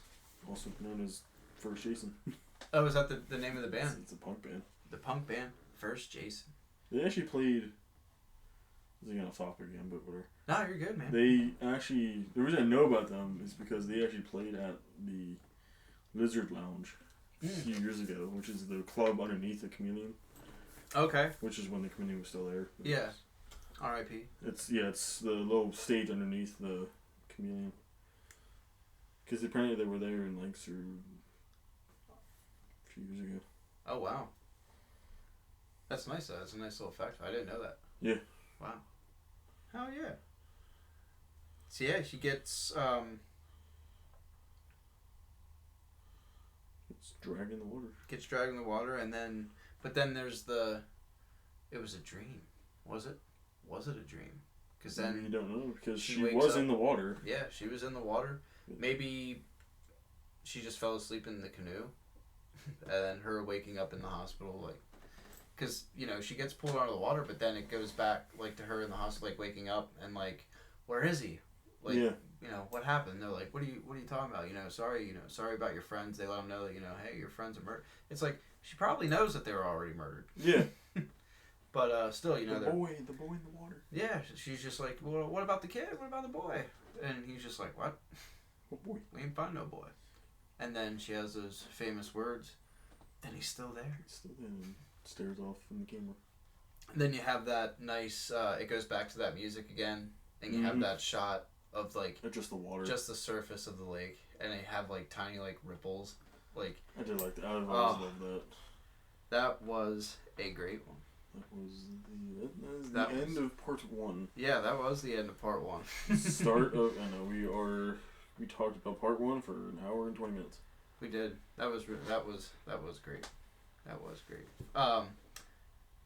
Favorite kill of part 1? Favorite kill? Probably definitely Jax. Jax, yeah, Jax. I would have to agree. Jax was that or I can never remember the names. Marcy's. With the axe to the head. Yeah. Yes. Because it's just funny. It's just all because of the scream. Yeah, it's just, I don't know if it's like, if it wasn't synced right. I don't know. I don't know. But yeah, there is definitely something amiss there. What I'm going to notice is Mrs. Voorhees can take a beating. She definitely, yeah, the whole fighting between Pamela and Alice is just like a brawl for all. I mean, if Mrs. Voorhees isn't like stiff slapping Alice in the face, she's literally taking her head on the on the shore of the lake, just taking her head, like sitting on top of her face, like Alice's face down, and she's just pulling her by the hair and putting her head up and down, smacking the earth, like just like. Hey, that was part 1. Eat the fake sand. Start of a.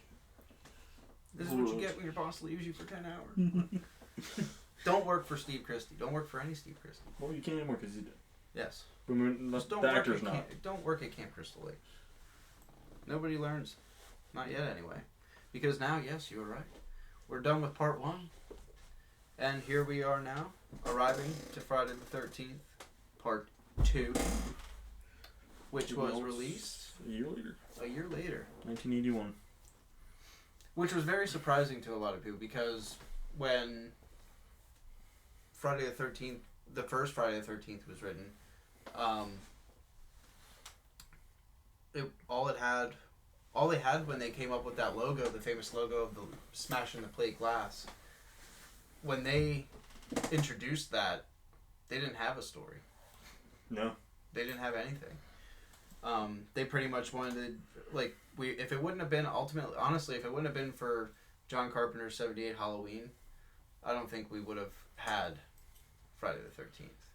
No, because, John Carpenter, the first Halloween wasn't the one that started it, the whole but it definitely team, brought it but to the basically, mainstream. yeah. I mean, it was such a low budget horror movie. Oh yeah. That did amazingly well. Amazing, yeah. And I mean, not Friday the 13th. I forget how much it made domestically, like at the end. But I know, like, its budget was only $550,000. It was not. Yeah, it was not a very. All of them weren't. No. Maybe the remake was, but I don't know. And as like we go on too, like having to go through like each film and like dissecting it, it really did show me like how little they thought of these films like as they were doing them. Mm-hmm. Because I mean, you go and try to look for anything like. You try to do a deep dive into some of this stuff, and there's a lot of dead ends. Yeah. Because like a lot of stuff just doesn't exist anymore. So yeah, Friday the 13th, Part 2, 1981. It's directed by Steve Miner. Yes, Steve Written Miner. by Ron Kurtz. Ron Kurtz, who actually worked on the first one. Yes, he worked on the first one. He was uncredited, but he did work on it. He did, and it was his idea. To make Jason the killer. Yes. Because I think wasn't it at first after the first Friday they were originally going to try to do what Halloween would try to do with Halloween 3. They were thinking originally about like doing like before they came out with the TV series, which was kind of like a Twilight Zone, you know what I mean?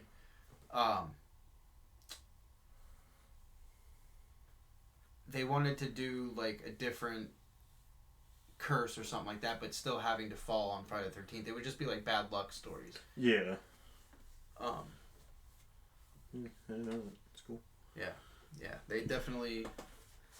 But yeah, Ron Kurz helped write uncredited on the first one and gets full credit this second one. And this is the first Friday, the first of 2 that are directed by Steve Miner. Yes. Steve Miner, famous for directing not only Friday the 13th Part 2 and Part 3, but he also did, House. He did Warlock. He also did Halloween H2O. You did House? Yeah. The show? No, the movie. The horror movie. The show. Like, I mean. And then I don't think he did the sequel to House, the second story. It's dumb. Yeah. Oh yeah, the 80s titles, man. They just kept... Everybody knew what they were doing. Everybody would like to think they knew what they were doing. So yeah, it was originally supposed to be an anthology film. However, with the popularity of the original film, with the surprise ending, they were just like, we have to give them Jason. Yes. That's what they're going to expect. How else do we continue it? So they decided to continue with the story and the mythology concerning Crystal Lake. And it would be repeated in every film. Yep. So, not every film. Yeah. Usually, because even when they're away, later, the only that was another thing too. I kind of didn't like later on in the entries, even if it didn't take place at Camp Crystal Lake, someone had an experience there, or some sort it of was connection. somebody had. Or it They was didn't have like- to do that. Called something, or because Yeah. Next. Yeah. We'll get to that. Oh yeah. Yeah. So, Part 2 follows. It takes place 2 months. It opens up 2 months. Open up. It's 2 months after Part 1. Yes, and it takes place. We're reintroduced to. It starts with that opening montage of it. Pretty much like recounts the events, like the ending of the first one. Yeah. So like, I don't know why they would do. I didn't like how like some of them would go back too much and like go back at it. It's like it's already like the 10th film. You don't have to like. I'm sure everybody has seen it. If you haven't seen it, why are you going? If you haven't seen the first 9, why are you going to see 10? Yeah. We're back with Alice, who is still recovering from her experience at Camp Crystal Lake. So it was a very traumatizing experience. She does. She lives alone, I'm assuming in her own apartment. Nice whole house. Yeah, yeah. It So does. it's a Yeah, nice house. It is a nice house. Yeah. It's a very nice house.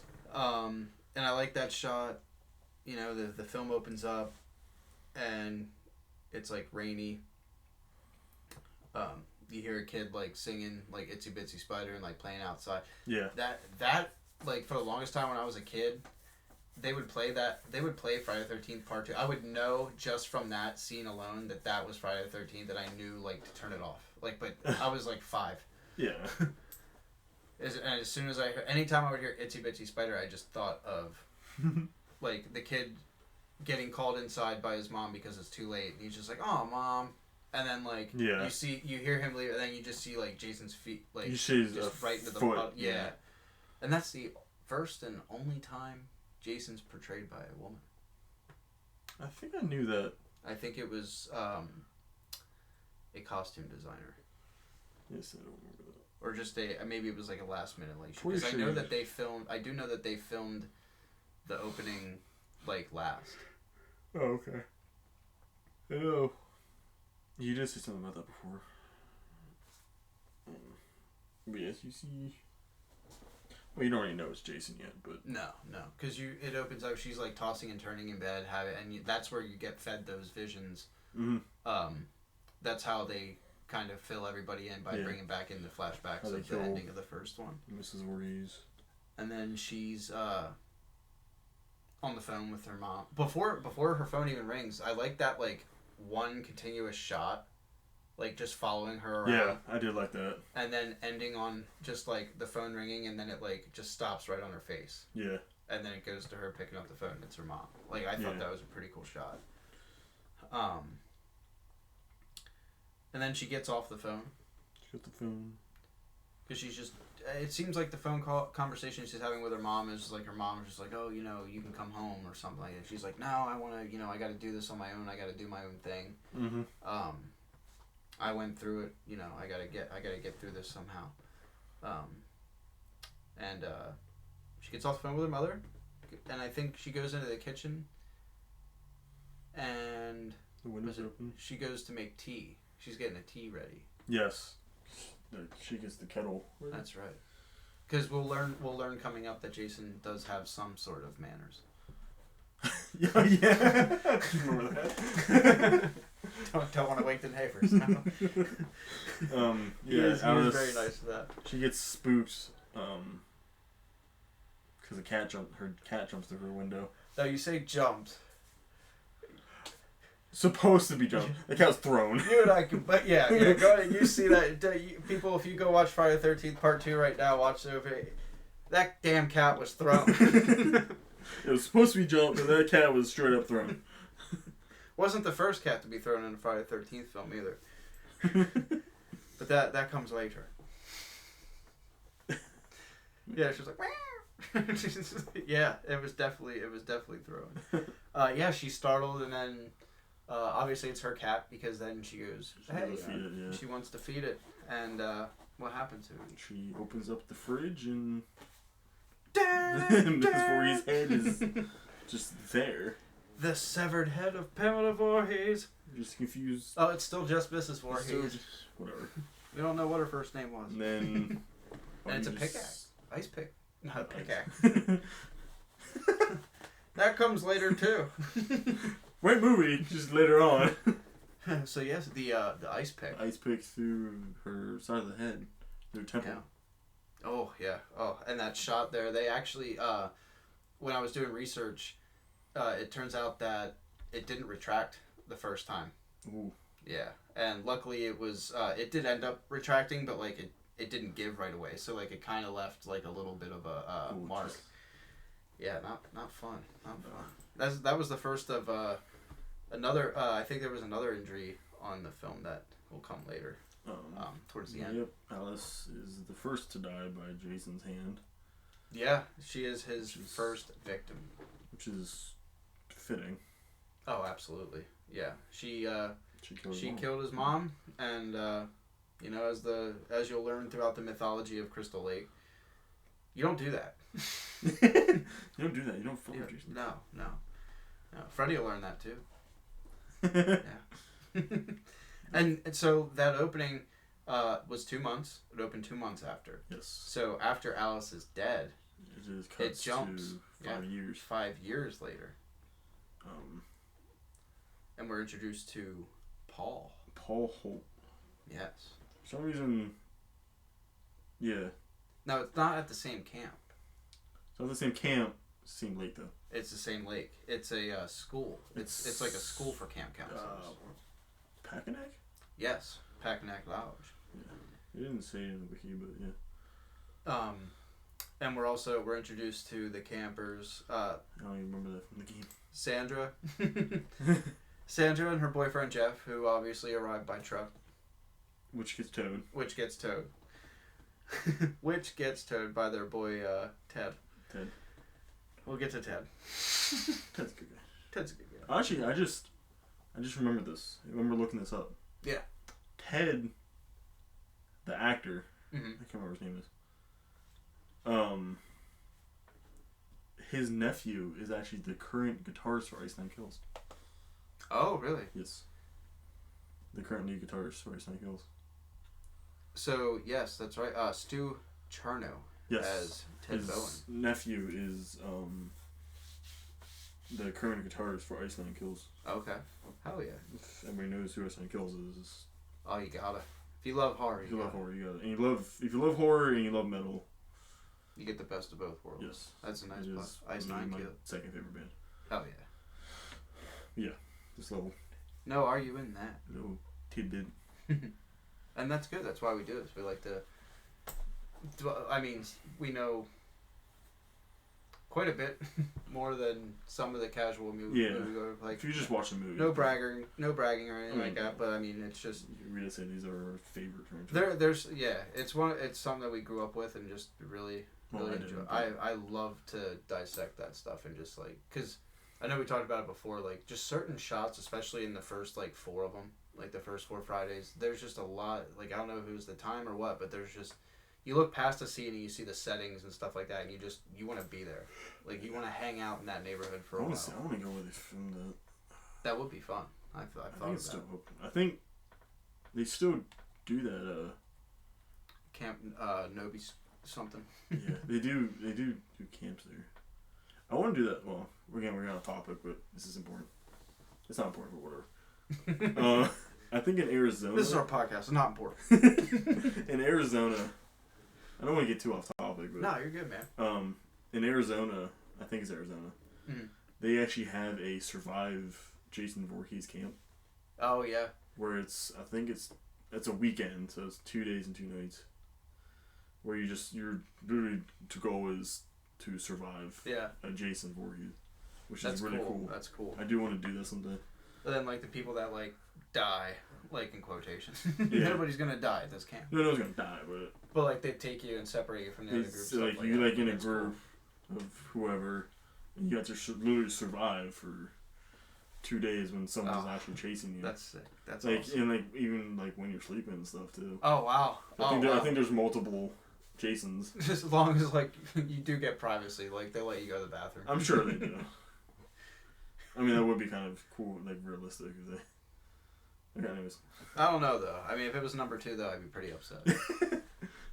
Come on, man. I'm just trying to do my business. It's like, you're up. Aw, guys. I chose this. Yeah, okay. So yeah, Jeff. Jeff, Scott, Terry. Well, we're introduced first to Sandra and Jeff. They get their car towed. Truck towed to basically where they kind of need to go. They meet up with Ted. Just around the corner. Yeah. Because Ted is the one that organizes it. So the trainees that we get to know essentially are Sandra, Jeff, Scott, Terry, Mark, Vicky, Ted, and of course, the main heroine, Ginny. Played by Amy Steele. That's right, the great Amy Steele. She's actually it delves a little bit into her background. Like I did like too that like they kind of gave her like an extensive like background. She's like a child psychologist. Or she's studying to be one. She's what? She's like studying to be like a child psychologist. That's why like it like bothers her like yeah. like when she's talking when they talk about Jason. Yeah.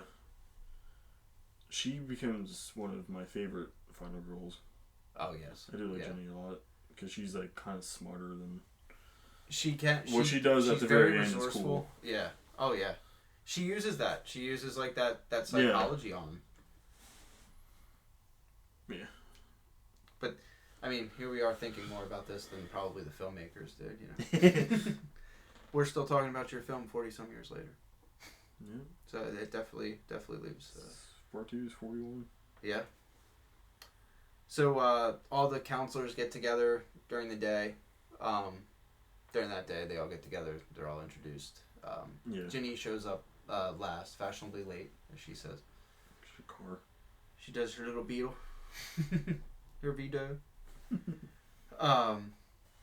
So it's, I believe that same evening is when they have the infamous campfire. Yes. But before we get... Is it when Jeff and Sandra go off? Or is that after? Or is that the night before? The night after? That's the day after. That's the second day. Yeah. Okay. Yeah. Alright, yeah, they have the infamous campfire scene where kind of, again, more exposition. Mm-hmm. Where Paul's talking about... Oh, and we do, Jeff and Sandra, when they're at the payphone while the truck's getting towed, they do run into Crazy Ralph. That's right, they do. I forgot about that. Crazy Ralph. Walt Courtney pops up again. Yeah. For his second appearance. Yep. Yeah, that's right. Yeah. His second and last physical appearance. Yes. Not counting, like, the flashbacks and stuff in later sequels. Like actual... Yeah, actual performance. Yeah. Yeah, the infamous campfire. Yeah, they're all sitting around. Sitting around. Paul's, being all creepy and stuff. Yeah, and that's when Paul tells them the legend of Jason. And there's also that. Not many people talk about this. The other cancer that just kind of disappears. Yeah, like, so you're at this campground. Yeah, at the campfire at night, and there's like. There were so many people there. Frick, like 15 people there. I don't think it's that many. 12? Like that. Well, probably about. There's at least like maybe good like almost 10. 10 to 12. Yeah. So outside of the 8 main characters, excluding Jason, there are like a couple extra like people that like. I think some of them do go off then later. Yeah. But then we do see like some like stay behind. But then like. It's weird. There's just one guy. A guy in rainbow suspenders. Yes, he's there for like the rainbow suspenders. 30 and seconds. We were talking about him the other night. Yeah, that's something I just want to bring up because not a lot of people talk about that. Yeah, that he has style. There is style around that. Rainbow suspenders, and he's there for that one scene, and then that scene he is gone. Yeah, you don't. Yeah, and I think what was he credited as? Just an extra counselor. Extra counselor. Extra campfire counselor. Just like, okay. That lake killed Jason. Oh, yeah. man. So Paul's talking about it, and then it's Ted. Ted comes out and scares him. But it's funny because how the film opens up with the death of Alice, like, and then 5 years later, like, when he's telling that story, it's like, yeah, the survivor that killed his mom, like, Jason seen his mom get beheaded that night. So they totally retconned him drowning. Like, he supposedly drowned, but then they said that, like, he somehow survived. And just grew up like a feral beast. Mm-hmm. Like a man beast, like a mentally stunted beast. Like a big man child. As they say in Jason X, a brain small. How does he function with a brain that small? Yeah. Ted gets on, scares him. Yeah, Ted scares him as Paul's telling the story because he even says to them that the survivor disappeared like a few months later. Yeah. And you actually later on, one of the bodies that's at the shrine has, if you look, has an ice pick in its head. Yeah, I didn't know that. So he definitely somehow, without being seen, took Alice's body back to his place. Be like, Mom, I brought you something. It's like a cat when they catch something. Look what I got. Yeah. But yeah, he tells the story. Ted comes out and, of course, scares everybody. And then Paul's just like, all right, we got that, out of our systems, We got to, no more talk of this, voodoo, hoodoo bull crap. Did they go on that night? But or did you just go the next day? That was the next day. Paul tells him, he pretty much just says, like, Jason's dead and, Crystal Lake, that's condemned and it's over with. It's done and it's off limits. But that same night, after the campfire, I believe Ginny goes back to her cabin. Yeah, Ginny. And then you have, like, a jump scare where, like, what is it? Paul comes in, like, from nowhere or something like that. Because then they start making out. Yeah. And then who do we see being a little peeping Tom? Oh, yeah, Ralph. That's right, yeah, that's right. Crazy Ralph. Yeah, he just, like... It's funny because he doesn't say anything. No, he's just but he's thinking, you're all doomed. You're all doomed. He's like, I need to go home to my wife. Yeah, I need to go home to my wife. Oh, I'll stand here. And, yeah. That was the last thing he did see. Yeah. Because shortly after he... unfortunately, gets... Yeah, garroted. Yep. From behind, with barbed wire, from an unseen assailant. Who we already know is... I mean, it's pretty obvious who it is. They talk He's got about... very dirty hands. Yes. Oh, gosh. His fingernail. Wait till you see him in 4. What do you see him in 7? They miraculously get really big over, like, 4 days. What do you see him in 7? Yes. Oh, boy. Yeah, okay. Great effects on that, though. Great effects on that. But yeah, he's killed from behind a tree. And then the next day is when Jeff and Sandra decide to sneak off. Yes. And head to the old camp. They head to Camp Crystal Lake. They go. Yeah, they try to. I believe they almost get there. They almost get there because they see a dead dog. Yes, they find the dog. They find a dog carcass. So they think it's what's her name? Might have been Terry's dog. Yes, because she is calling for him earlier. Yes. And then we find out that Jason does have morals. Yes. Oh yeah. That's right. So after he does have manners because when he did, we forgot to mention when Alice. Alice put the tea on. When she's dead, it's whistling. And yeah. That last shot, you just see Jason taking the kettle. He just takes. He's like, takes it off. I don't think he turns the oven off. He just no, just a tea. Just a tea. Burn the house down. He's like, I don't care about your bills.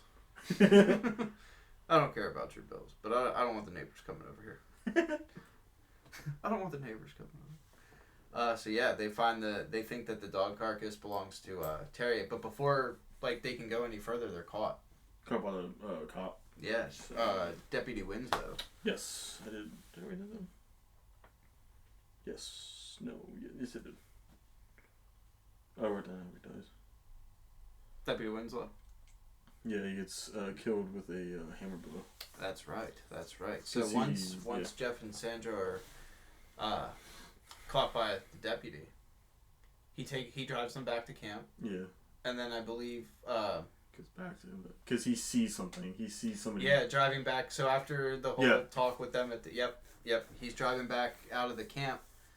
On his way back, that's when he spots a man wearing a burlap sack mask. It's not the Scarecrow. It's not. Yeah, he's running across the road, and then that's overalls.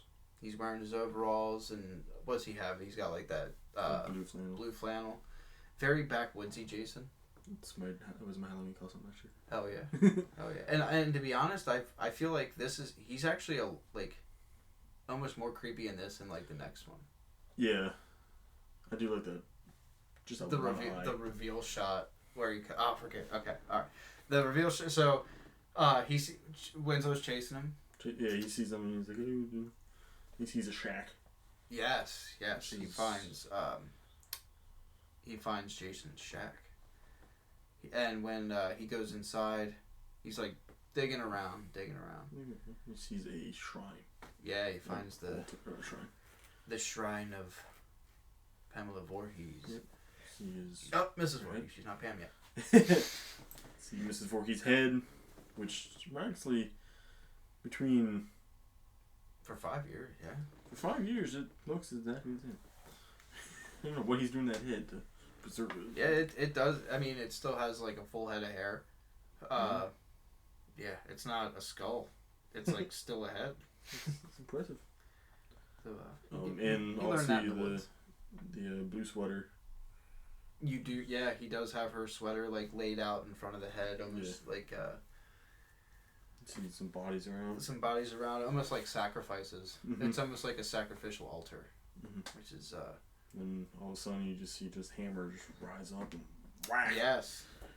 I think it was the claw part too. It was he takes the hammer and you just see it slowly rise up behind him and that sound. It's almost like the same sound that's made in Halloween 2. It's like the same year. Mm-hmm. You get the same. Don't be a security guard in 81. Just any sort of law enforcement. Yeah, don't wear a badge in 81, and stay away from hammers. Stay away from those hammers.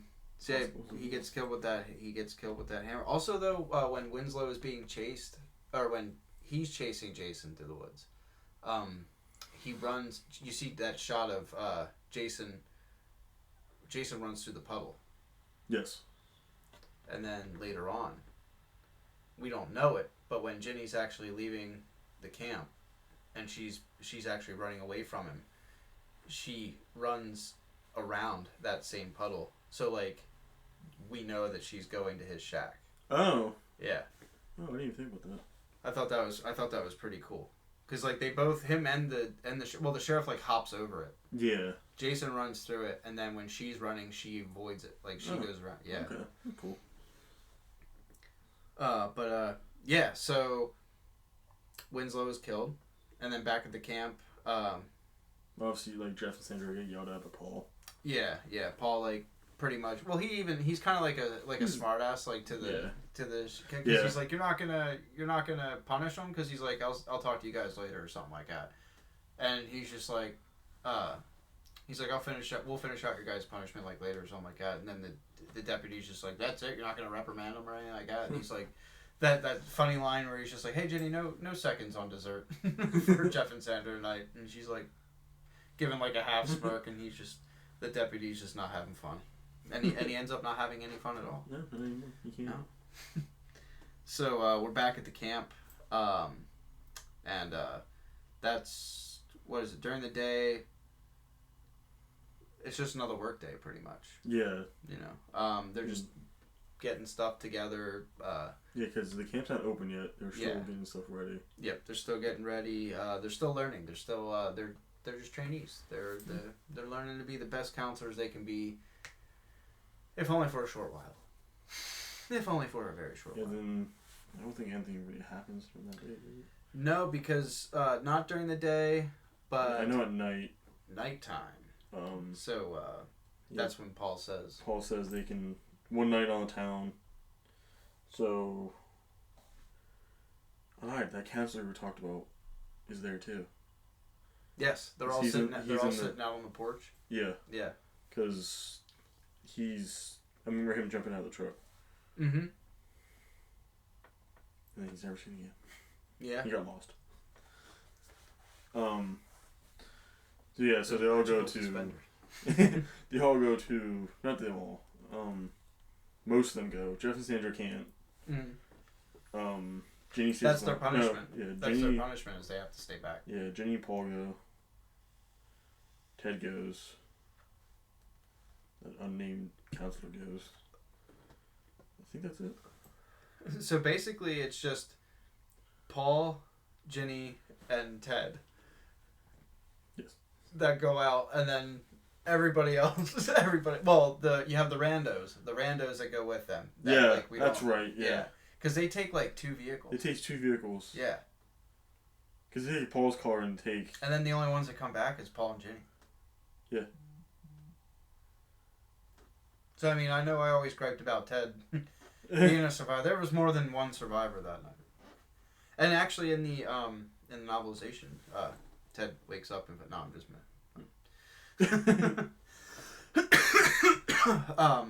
Excuse me. Yeah. So he's just like, let's have one last night on the town. Yeah. And they go to the bar. They're drinking. Yeah, you have fun time. And that's when Yeah. so pretty much 6 stay behind, including Jeff and Sandra, because of their punishment for sneaking off. And then when they're at the bar, that's where you get the whole exposition. Yeah, where, yeah. Because this is when like Ginny's like, what if he's actually like real? Mm-hmm. Yeah, like actually saying like, yeah, I know what you're saying was a story, but like, what? Let's think of this from like and they're just like, oh, you're drunk. Oh, you're no, no. What do you know? Yeah, nobody takes her shit. And she's the one that has like the smarts, like she's going for child psychology, and they're just like, she's drunk. How many people get drunk and talk about child psychology? Then they're all having a good time. Then back at the camp, Jeff and Sandra obviously do. Well, before that though, like after everybody like leaves, and then like it shows them like just like going inside from the porch, and it's like that shot of everything's happening at once because everybody's leaving, but everybody's getting up from the tables on the porch too, and they're like taking down the flag and they're turning off the lights and stuff, and then you see that shot of the trucks leaving and you see like their taillights disappear, and then it pans over and you see the porch light like turn off like outside of Packnack, and it casts like an eerie shadow, and that's when you see Jason's shadow just that's like right. Yeah. slowly going over like the side of Packnack Lodge. Yeah. It was like such a beautiful payoff shot. Yeah. I that was, to me, that was like eerie. That's when like it just starts playing, the violins come in, and then that's how like, oh man, we're in for it. But yeah, you were saying, we could go back to Jeff and Sandra. Yeah, they obviously, they're all just chilling out, and then they go off, do their own thing. That's right. Who else is mine? Mark and Vicky. Mm-hmm. Mark is, I don't know if he said it, he is in a wheelchair. Yes. Well, we didn't bring it up. No, we just said their names. Yeah, Mark is in a wheelchair. We can kind of explain them as we're killing them off. Yeah. Terry stays behind too.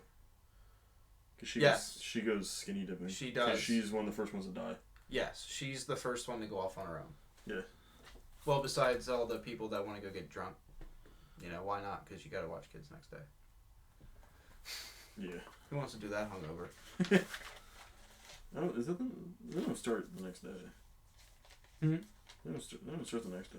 No, but it's supposed to be soon. Yeah. It was like their last day to go before the real hard work, I guess. Yeah. Unless it's let's go out and get shit faced before more training tomorrow. So where you guys cannot sponge anything and you're gonna be puking. I didn't write any notes with them dying. Bro. Whatever. I'm just trying to. Yeah, because Terry goes skinny dipping. Yeah, Terry goes to go skinny dipping. And then Mark. Jason gets weird, doesn't he? He takes her clothes. Mark does. Not Mark. Mark can't. Huh? Mark doesn't. Mark's the one that's in the wheelchair, isn't he? Isn't he the one that talks to her dog when they're dancing? Like he asked Terry to dance and she's like no, so he's like, oh, I'll dance with the doggy. Or no, it's Scott. Scott, yeah, Scott does that. Yeah, Scott. Scott. Scott takes her clothes. Yeah. I mean, Mark's in a wheelchair. Yeah. No. Gosh. Oh no. Oh, what in another world. Mark's just in a wheelchair going around, just perving on everybody, I guess. Yeah, because Mark and Vicky get together. Yes. Well, they want to. They want to get together, but Jason's like, no, not in my camp. Not in my lake. No. See that lake? I died in that lake. That lake killed me. Okay, yeah. Terry goes skinny dipping. Scott takes your clothes. But then... Yes. no, whatever. And then Jason's like, no, to Scott. Pretty much, yeah, because Yes. he goes to run off with, like, her clothes, right? Because, like, she does, like, come out. Yeah, And then because he steps he's out, like, hey, I got your stuff. Mm-hmm. Then Terry sees Scott dying. Well, yeah, when she's chasing after him, he runs and gets caught up in a snare, like one of them booby traps or whatever. And he's like, "Damn!" He was like, "Damn!" Paul and his outdoor like survival techniques or something like that. Like he was teaching him, I guess, like how to set traps. And yeah, Scott fell for it. He gets swept up, hanging upside down. And then Terry's like, "I'll be right back. I'll go get my knife." She gets like a butter knife or something, or something tiny. Yeah, she gets like I think it's like a pocket knife or something like that, or like a Swiss Army knife. I mean, she that part? It's gonna take a while. Yeah. And all the meanwhile, while she's running, like you see her like go like first off, when she goes back to the cabin, she just takes her towel and like throws it. Yeah. Like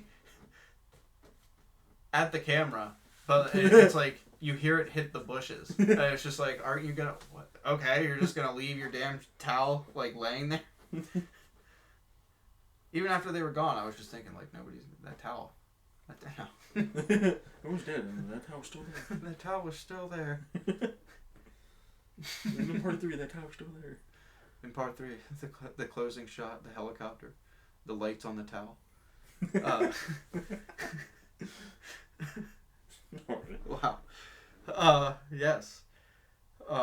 So yeah, you get the shot of her walking by, and she throws the towel at the camera, and she goes in, she gets the pocket knife. But while this is all going on, then you go back to him just like hanging upside down. Yeah.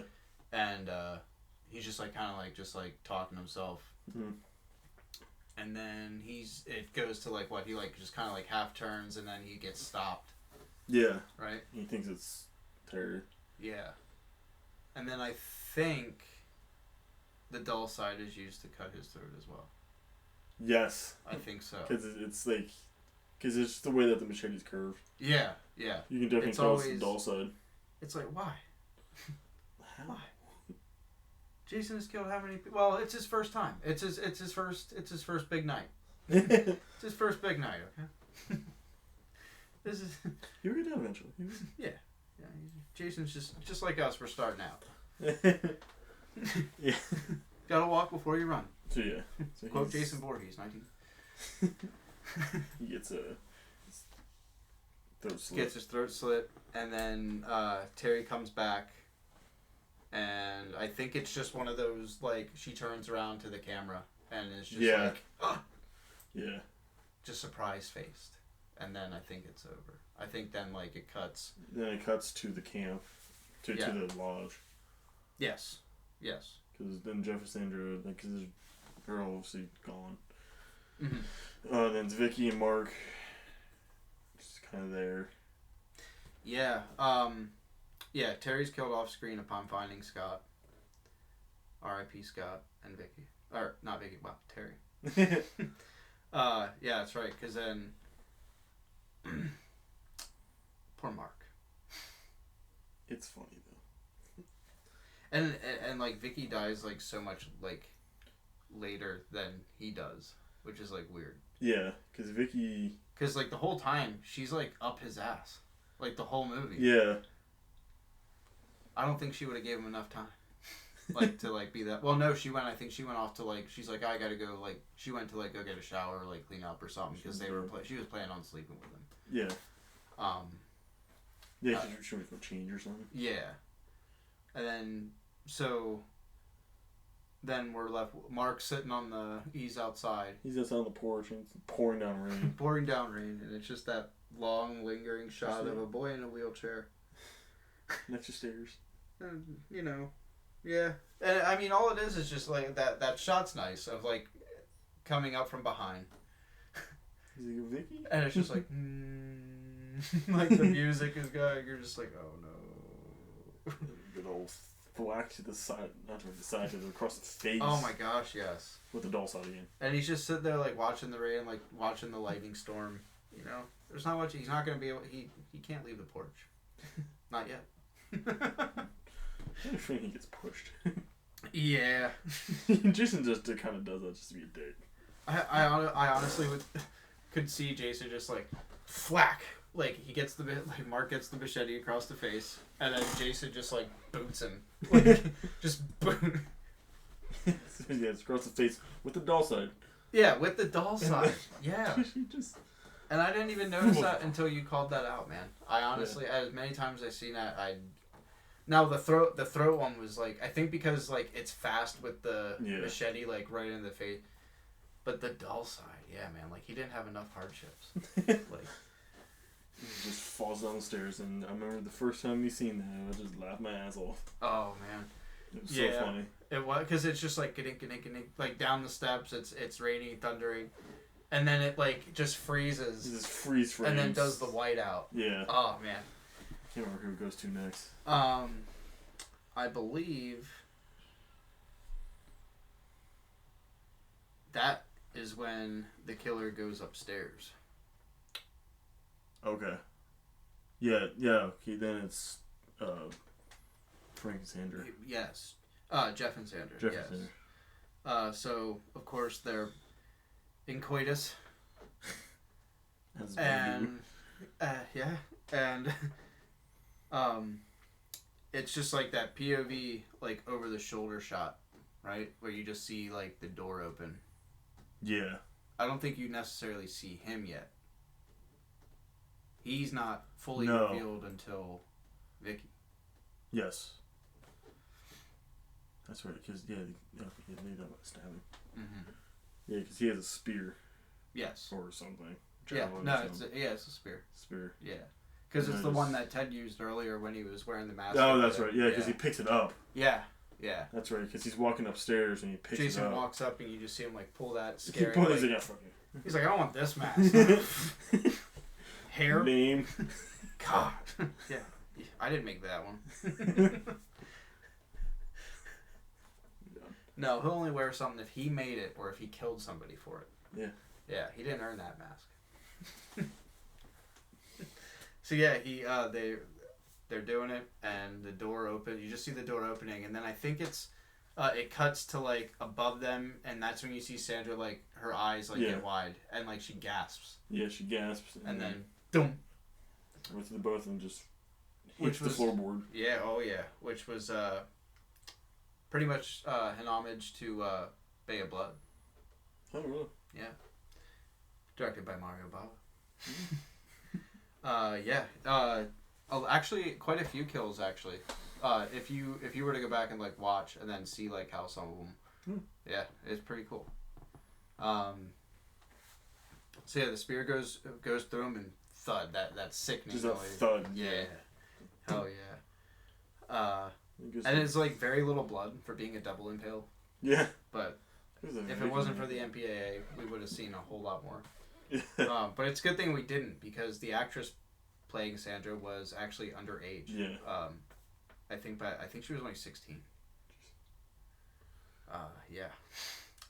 So, moving on. Does he go to Vicky next? He does. I think Vicky comes back from the bathrooms, and I think she's wandering. She's like wondering where everybody is. Yeah. She's like calling for Mark. And then I think we're kind of gone for damn. Yeah, and I can't remember, and I don't want to sound ignorant, but like I can't remember if she's going up the stairs like Mark. Like, did he go? How would he get upstairs? I don't remember either. I don't think she does. Maybe she does. That'd be funny if she does. I don't know if she like calls to him, but then like goes upstairs, is like, what the hell's going on? Where's everybody at? Yeah, because she's calling for Mark, she can't find him, and then I think she's like, I'll check on like Jeff and Sandra or whatever. And she goes into that room, and I think she doesn't see like the bloody. No, she doesn't know, because Jeff is on the door. Yeah. That's right, yeah. Jeff is on the door. So she Sandra, sees Sandra. So. I think she sees Sandra's body. Yeah. Under the blanket, but it's like her head stayed out, like under the blanket. She's covered. And it looks like Jeff. It looks like somebody's sleeping next to her. Yeah. Yeah. And then, as she's approaching... The door closes. You see Jeff. She Mhm. sees Jeff, and then... Yeah, Jason's in the bed. Yeah, she turns around and sees Jeff. She starts screaming. And then when she turns around, that's that shot of, like, just him. Just him, yeah. Sitting up and stabs her in the stomach. Yeah. With a kitchen knife. Straight up stole that from North Weird. He did. He was like, I broke into the hardware store. There was a crazy doctor. He shot me 6 times. But I got away. Yeah. Oh, I knew a Michael. He also knew a Tommy. So yeah, he finishes off Vicky with a kitchen knife, and then it goes back. It goes back to the bar. It goes back to the bar. Because it's late, obviously. Yes. At least it has to be past midnight. Yes. 'Cause Last call. Ted is wasted. He is, and he's definitely very chummy with the barmaid. Like, he's very flirty. And I do believe, though, and I think he does end up actually leaving with her. I think he does, yeah. Was that like in the book or something? Yes. Oh, okay. Yeah. He does stay behind. I'm not sure if in the book, if it touches on him, like, I think it does, touch on him, like, waking up, like, learning, like, about, like, oh my god, everybody's dead. Like, thank you, lager. Or whatever he was drinking. I think it was Heineken. Oh, a Heine. Drinking a Heine. There's a green bottle somewhere. Yeah. So yeah, Ted's like, oh, you guys go ahead, because Jay and Paul like, man, it's getting pretty late. Stop talking about Jason, Ginny, you're drunk. He goes up to the old people. Ted. Oh yeah, He just goes over after hour just, like, places. yeah, trying He to figure out sure where is. to go. He makes fun of him. I'm like, rude. Yeah. I want useful information from somebody. I'm gonna insult them first. Hey, old guy. Could you tell me? Are you leaving with your friends? Nah, they're dead. Yeah. So yeah, Ginny and Paul go back. Mm-hmm. Then they all like, why is everything dark? Yeah, like the power's out. One do. And I like how, as like Paul is like in the room or whatever, what she like repeated. She's just like, somebody's in this room, like something's not right. Yeah, so remember she like says something to Paul. Yeah, and like as you just see like Paul's back, and you kind of start seeing Jason like rising up from the corner, and then she's like, Paul, there's somebody in this effing room, and then by then the music goes, and then he like you know, he has that little standoff with Jason. Yeah. And to be honest, I mean,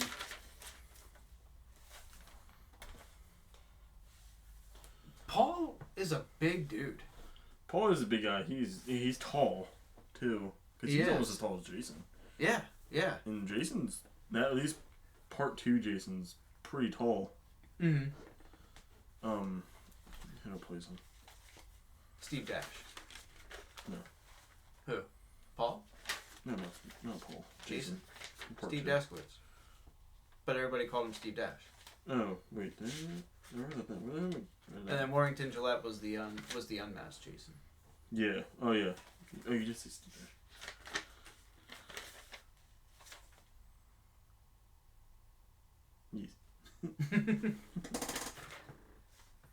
Yes. Yeah, he's pretty tall, so it was Paul. Yeah. Paul was pretty big. Yeah. And I was thinking about that, like, when watching it. It was just like, kind of like Yoda versus Palpatine. No, I digress. Yoda would have won. Different, yes. Anyway. About horror Yeah, movies here. yes.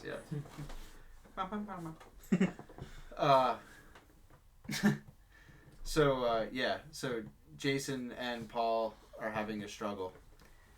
That's right. So what, like, you don't see, she runs from, like, the house. Yeah, she runs from the house.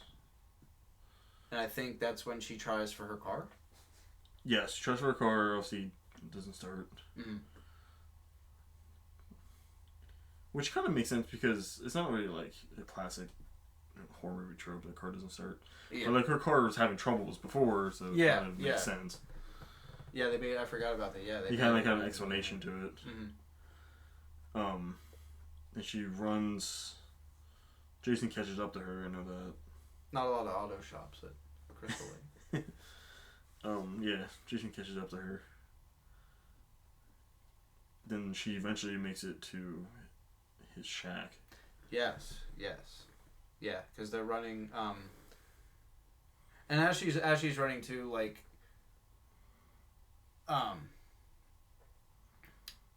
What was it? She sees Scott's body come down from like a tree. Yes. From when he was like strung up. And runs to the shack. But what was different this time around? Because remember, like when Deputy Winslow ran to his shack in the beginning, like you see him going into the shack, and then you can still see like the window and everything outside the window. And, like you don't see Jason at all. No. But then, like as she's being pursued by him, and it's like almost the same shot for shot, but instead of it being the deputy, it's her. And outside the window, you just see him like sprinting past, like just sprinting like out of the woods and like towards the shack. Those back like those shots of like something in the background, like I love those, absolutely. Just the little detail that Jason put in the little toilet. Yeah, I like that. And there's water in it. Yeah. So like he's very good at home do-it-yourself plumbing. Yeah. He's a handyman. You know, nobody ever got the chance to. You know, he missed out on a lot. he did. Yeah, I'm a good father figure. Nobody asked what's killing him. I never knew my father. Jason just starts breaking down. Nobody ever talks to me, right, Paul? Paul? Jason picks up the pickaxe. Hey, Paul! Oh, man. So, yeah. He follows her back to his shack, and she discovers his mom's head on the altar. Yes. And I think very thinking quick. Yeah, she's very... That's when she realizes, like, oh, this is Jason. Yeah. Yeah, she kind of, like, puts, like, everything, like, together. And she does something really smart, and she puts on the sweatshirt. Yeah. Yep. Which is, first, gross. Yeah. Because I think it has been you don't know where the hell that thing's been. Well, you just heard it in the story earlier, I guess. It's been 5 years. It's gross. You know he doesn't wash that thing. He does not. I don't think he knows what a washing machine is. No. It's funny because when she puts but it on... But he has plumbing. Yeah. When she puts it on, definitely tell the size difference between Mrs. Voorhees and Ginny, because that thing is beefy on her. Oh, yeah. Mrs. Voorhees is a big lady. She was a little hefty. Stockier. Yeah. Then she basically manipulates him, or manipulates, Jason, thinking that's his mom. Yep. Which is cool. Like, kind of pulling the strings. Yeah. Like, you know. And all of a sudden, he lifts up a machete. Yeah, she like taunts him. To talk him down. Then he he kneels. Mm-hmm. And he lifts up a machete, and then Jason when sees his mom's head. He's like, wait a second. Yeah, he's like, wait a minute, what? I remember that. I love and then, I love that scratches scene. her. Like, I love that scene where he's just like, looks hey. up, he's like, hey. That's not Mom. You're not, take that off. And she doesn't for the rest of the movie. He's very good at like trying to like keep like the mom's head preserved, and like the sweater's just like, oh, you messed it up. You messed up my altar. Give me the sweater back, and she doesn't take it off for the rest of the movie. No, yeah. Not until, yeah. Ugh. Yeah, not to the very end. She was beheaded in that. Yeah, but... Maybe that part of the story wasn't true. Jason picks up his pickaxe and swipes at her leg, and she has a big cut on her leg. And then Paul comes out of nowhere. Yeah, and then that's where he comes in. I like his line when he, Jenny! Like, just comes in and just yells her name. And then once again, like, he's a big dude, and he's just like, like, just the struggle with him and Jason. I don't know. Jason comes across, like, is more like a, what is it? He's very, active. Like, fast moving, Yeah. Squirrely. Mm-hmm. But he's a squirrely hillbilly. But yeah, he goes in, and then just as Jason's about to kill Paul with the pickaxe, Yeah. Ginny picks up the machete. Wax him. And she does. Yeah, because... Is that when his brother's eye comes off? It's right before. Right before. It's Okay. right before, because it goes. Oh right yeah, down yeah. in. It's in his shoulder, and then Yeah. she takes it off. Yes, yeah. She's like, I have to see. And then they don't show his face yet, and it just shows her and Paul's like face, like, oh, and it's like. She's like, yeah, no. She like freaks out. I'm like, dude, man, that's just me. Yeah, I mean, come on now. You think you killed him? You already put a machete through the guy. Like, you gotta shame him. And then yeah, then they go back to the cabin. No, at first they. Yeah, they go back to the cabin. Yeah, they go and back then to the cabin, and they hear something outside. they hear something outside, and they think like, oh, whatever. And Paul's like, just calm down. Mm-hmm. Yeah. Check it out, and then it's actually Terry's dog. Yeah, Muffin. Muffin, yes. Muffin the doggy. See? Yeah, so Muffin. the dog carcass. Oh, and I just want to go back real quick to when Jeff and Sandra like find the dead dog carcass. Like how I said earlier in the truck about like the minor, like some of his shots. Yeah. The dead dog cutting to the hot dogs being grilled. Oh yeah. Like I thought that was funny. That was a funny joke. Because they were just like, what was that? Like because we could tell it was a dog, but like they were like, man, what is that? Yeah, they were like, oh, what is that? Then the hot dogs Then being the hot grilled, and then dogs. Terry calling for Muffin. Yeah. Come on, Muffin. Here, Muffin. Oh, Muffin. So yeah, they open the door. Muffin comes waltzing in, and you know everything's all honky dory. The nice music plays, and they're just like, ha ha ha, Muffin. And then Jason jumps through the window. Jason does for the second shocking ending in the series. Jason without his mask, all without very his mask. He's all... hey you guys.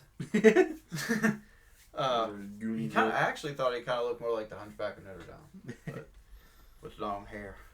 But yeah, he bursts through the window from behind, and he grabs Ginny. And then, I think it doesn't it do another whiteout transition? Yes. To I don't know. Actually, She wakes up being loaded into the ambulance. yeah, because Paul's not with her. No, and she's like, they don't know what happened to Paul. yeah, Paul's fate is left unknown. Yeah, because they never say anything about Paul being dead or alive. Mm-hmm. Actually, I did write that. And even later on in part 3, when you hear the newscaster like talking about the bodies that were found, Yeah. the body count is all of them, but doesn't count for Paul. Yeah, because if we get into part 3, we can talk kind of a little bit about that. Mm. Unless you want to, because we're on like 2.5 hours right now. Oh wow! Wow, shit. We could separate those into multiple series. We can. We totally. Yeah. Because we're only on the second movie. Yeah, and it's Out of- 11:30. Yeah. Actually, I forgot I did write down the kills after. Yeah, because Scott gets his throat slit. Terry gets killed. Just whatever.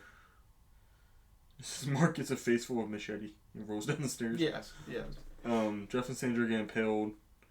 Vicky used to have the kitchen knife Halloween style. Yes. Yeah. Halloween style with the kitchen knife, and I think that's the only time he uses a kitchen knife. I think so. Or at least, like, on screen. Mm-hmm. Yeah. Yeah, as we move forward, we have 2 more that don't like take. Well, we don't have to do them tonight, but I'm just saying.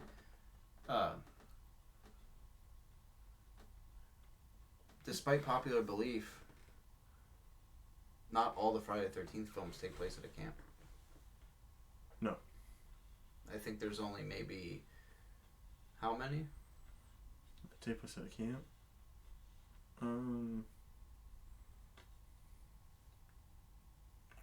Is the first one's at the camp? First one at the camp, second one's at the camp. Second one's at a camp school. It's on the lake, though. It's on the lake. Yeah. If you want to count, like, do you want to count, like, an actual camp, or you count just, like, around the lake? Because if it's around the lake, then that's most of them. Yeah, most of them are around the lake, but not at, like, the same if you want to say, location. like, actually, like, an actual, like, camp, or just, like, a cabin by the camp. Yeah, that's usually with, well... Because you're usually by, later ones are usually by just, like, a cabin. Mm-hmm. Yeah, usually it's, like, somewhere nearby. Because... It's usually, like, on the way to Crystal Lake or, like, around the lake. Because part 3... It takes place in Higgins. Mm-hmm. That's which is so weird, like, when we get to it. Like, it's just... It takes place in Higgins. It's just when she goes back and when Chris tells that story, like, and it just, like... Oh, yeah. I did write that down, too. We might save that for the next episode. Yeah. Because I didn't realize how long this is going to take. Yeah, oh yeah. Which we are having fun.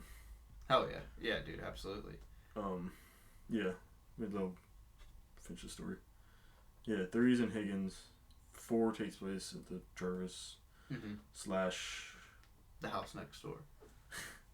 Which was only built for that movie. No. Yes. Isn't that what else is that called? What? Just the Jarvis residence? Oh, not that house. The Jarvis house is an actual residence. Yeah, but the house next door is just like the vacant house next door. Yeah. Isn't it called something in the movie?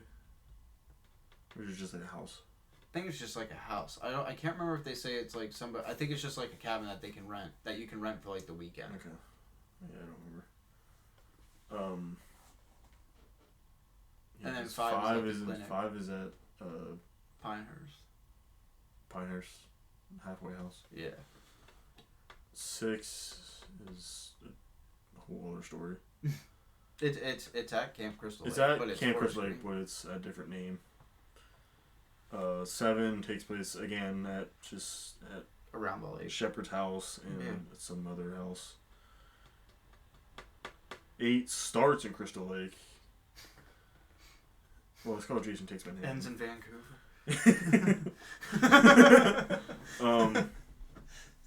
9 also starts in Crystal Lake. I don't exactly remember. The lake, yeah. In the opening, we're supposed to believe that they set up the FBI task force set up at the camp. Okay. It's a camp. Now, if it is Camp Crystal Lake, because if I remember correctly, in the beginning you get like this shot, and I still think it's a horrible shot. It could have been shot differently even in that time. It's like getting dark.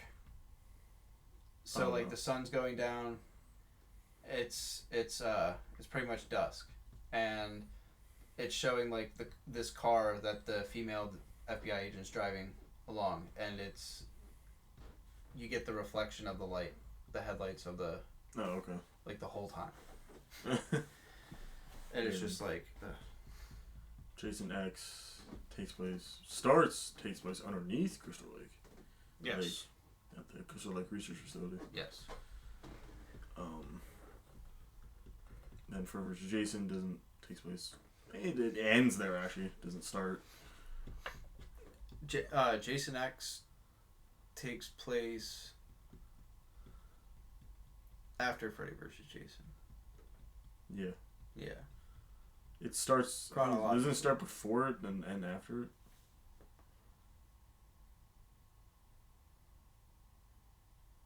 I don't remember. No, because Freddy vs. Jason is technically 2000. It's 2003.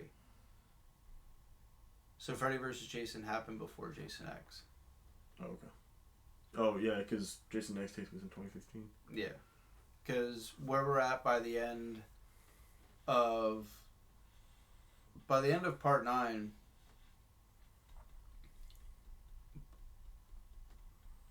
we're in 2002. Okay. 2003 is Freddy vs. Jason, and then 2008. The setting, 2008 in Freddy vs. Jason. Yeah. Okay. And 2015 is. Yeah. Jason X. Okay. And then there's a lot of time that passed. We'll get 450 some years. We'll get to that when we get to that. Oh yeah. But and obviously the remake is something completely different. yeah, yes, the remake is something obviously completely different. Yeah, so I think what our... Obviously when we talk about 2 of the movies, maybe our next movie we talk about probably more time because I should finish setting everything up. Oh yeah, for sure. I won't forget my notebook this time. Yeah, definitely. As far as this first, well, no, we don't have to like cut it off now. We don't have to like have like an ending like thing here. We can just like, because then we can go and add more to it, right? You want to make it one big episode or? Should we? I don't think so. No. Yeah, we'll just do them in. So the next one we'll do 3 and 4. Yeah, or whatever we get to. Yeah, we can do 3 and 4. Yeah, that's totally fine. Yeah, we can do that. Still planning. Yeah. Oh yeah. Yeah, the planning process is definitely with us. We're having fun. This is fun. It's actually a lot more. I can speak for both of us. We were both nervous about this. Oh yeah, but absolutely. as soon as we started doing it, it's actually just came kind of natural. Mm-hmm. We're getting better at it. Yeah, but absolutely. Yeah, hopefully the audio catcher's fine. Yeah. I would cry that. All the time wasted. Yeah. So. Yeah, that's part 1. Yeah, part 1, and then maybe part 2 we can do 3 and 4. Mm-hmm. Maybe we can do 2 movies at a time, or if we. Yeah. We genuinely wanted to do the franchise, but we do the whole franchise. Then we just started talking. Yeah, we definitely well, like we said, we definitely proved to everybody that we have a love for these films, and yeah. 2.5 hours to talk about just 2 movies. Yeah, absolutely. That is yeah. Oh yeah. So yeah, thank you for joining us, and we look forward to making more episodes that you can. And eventually, enjoy. Once we're done with, we said this at the very beginning, but once we're done with the whole franchise, we would probably split off and do single movies. Mm-hmm.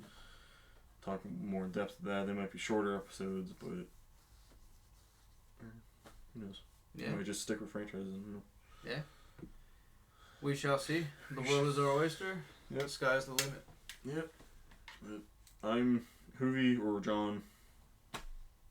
I'm Brian, and this was I Know What You Watched Last Friday. Yeah. See you next time. Later.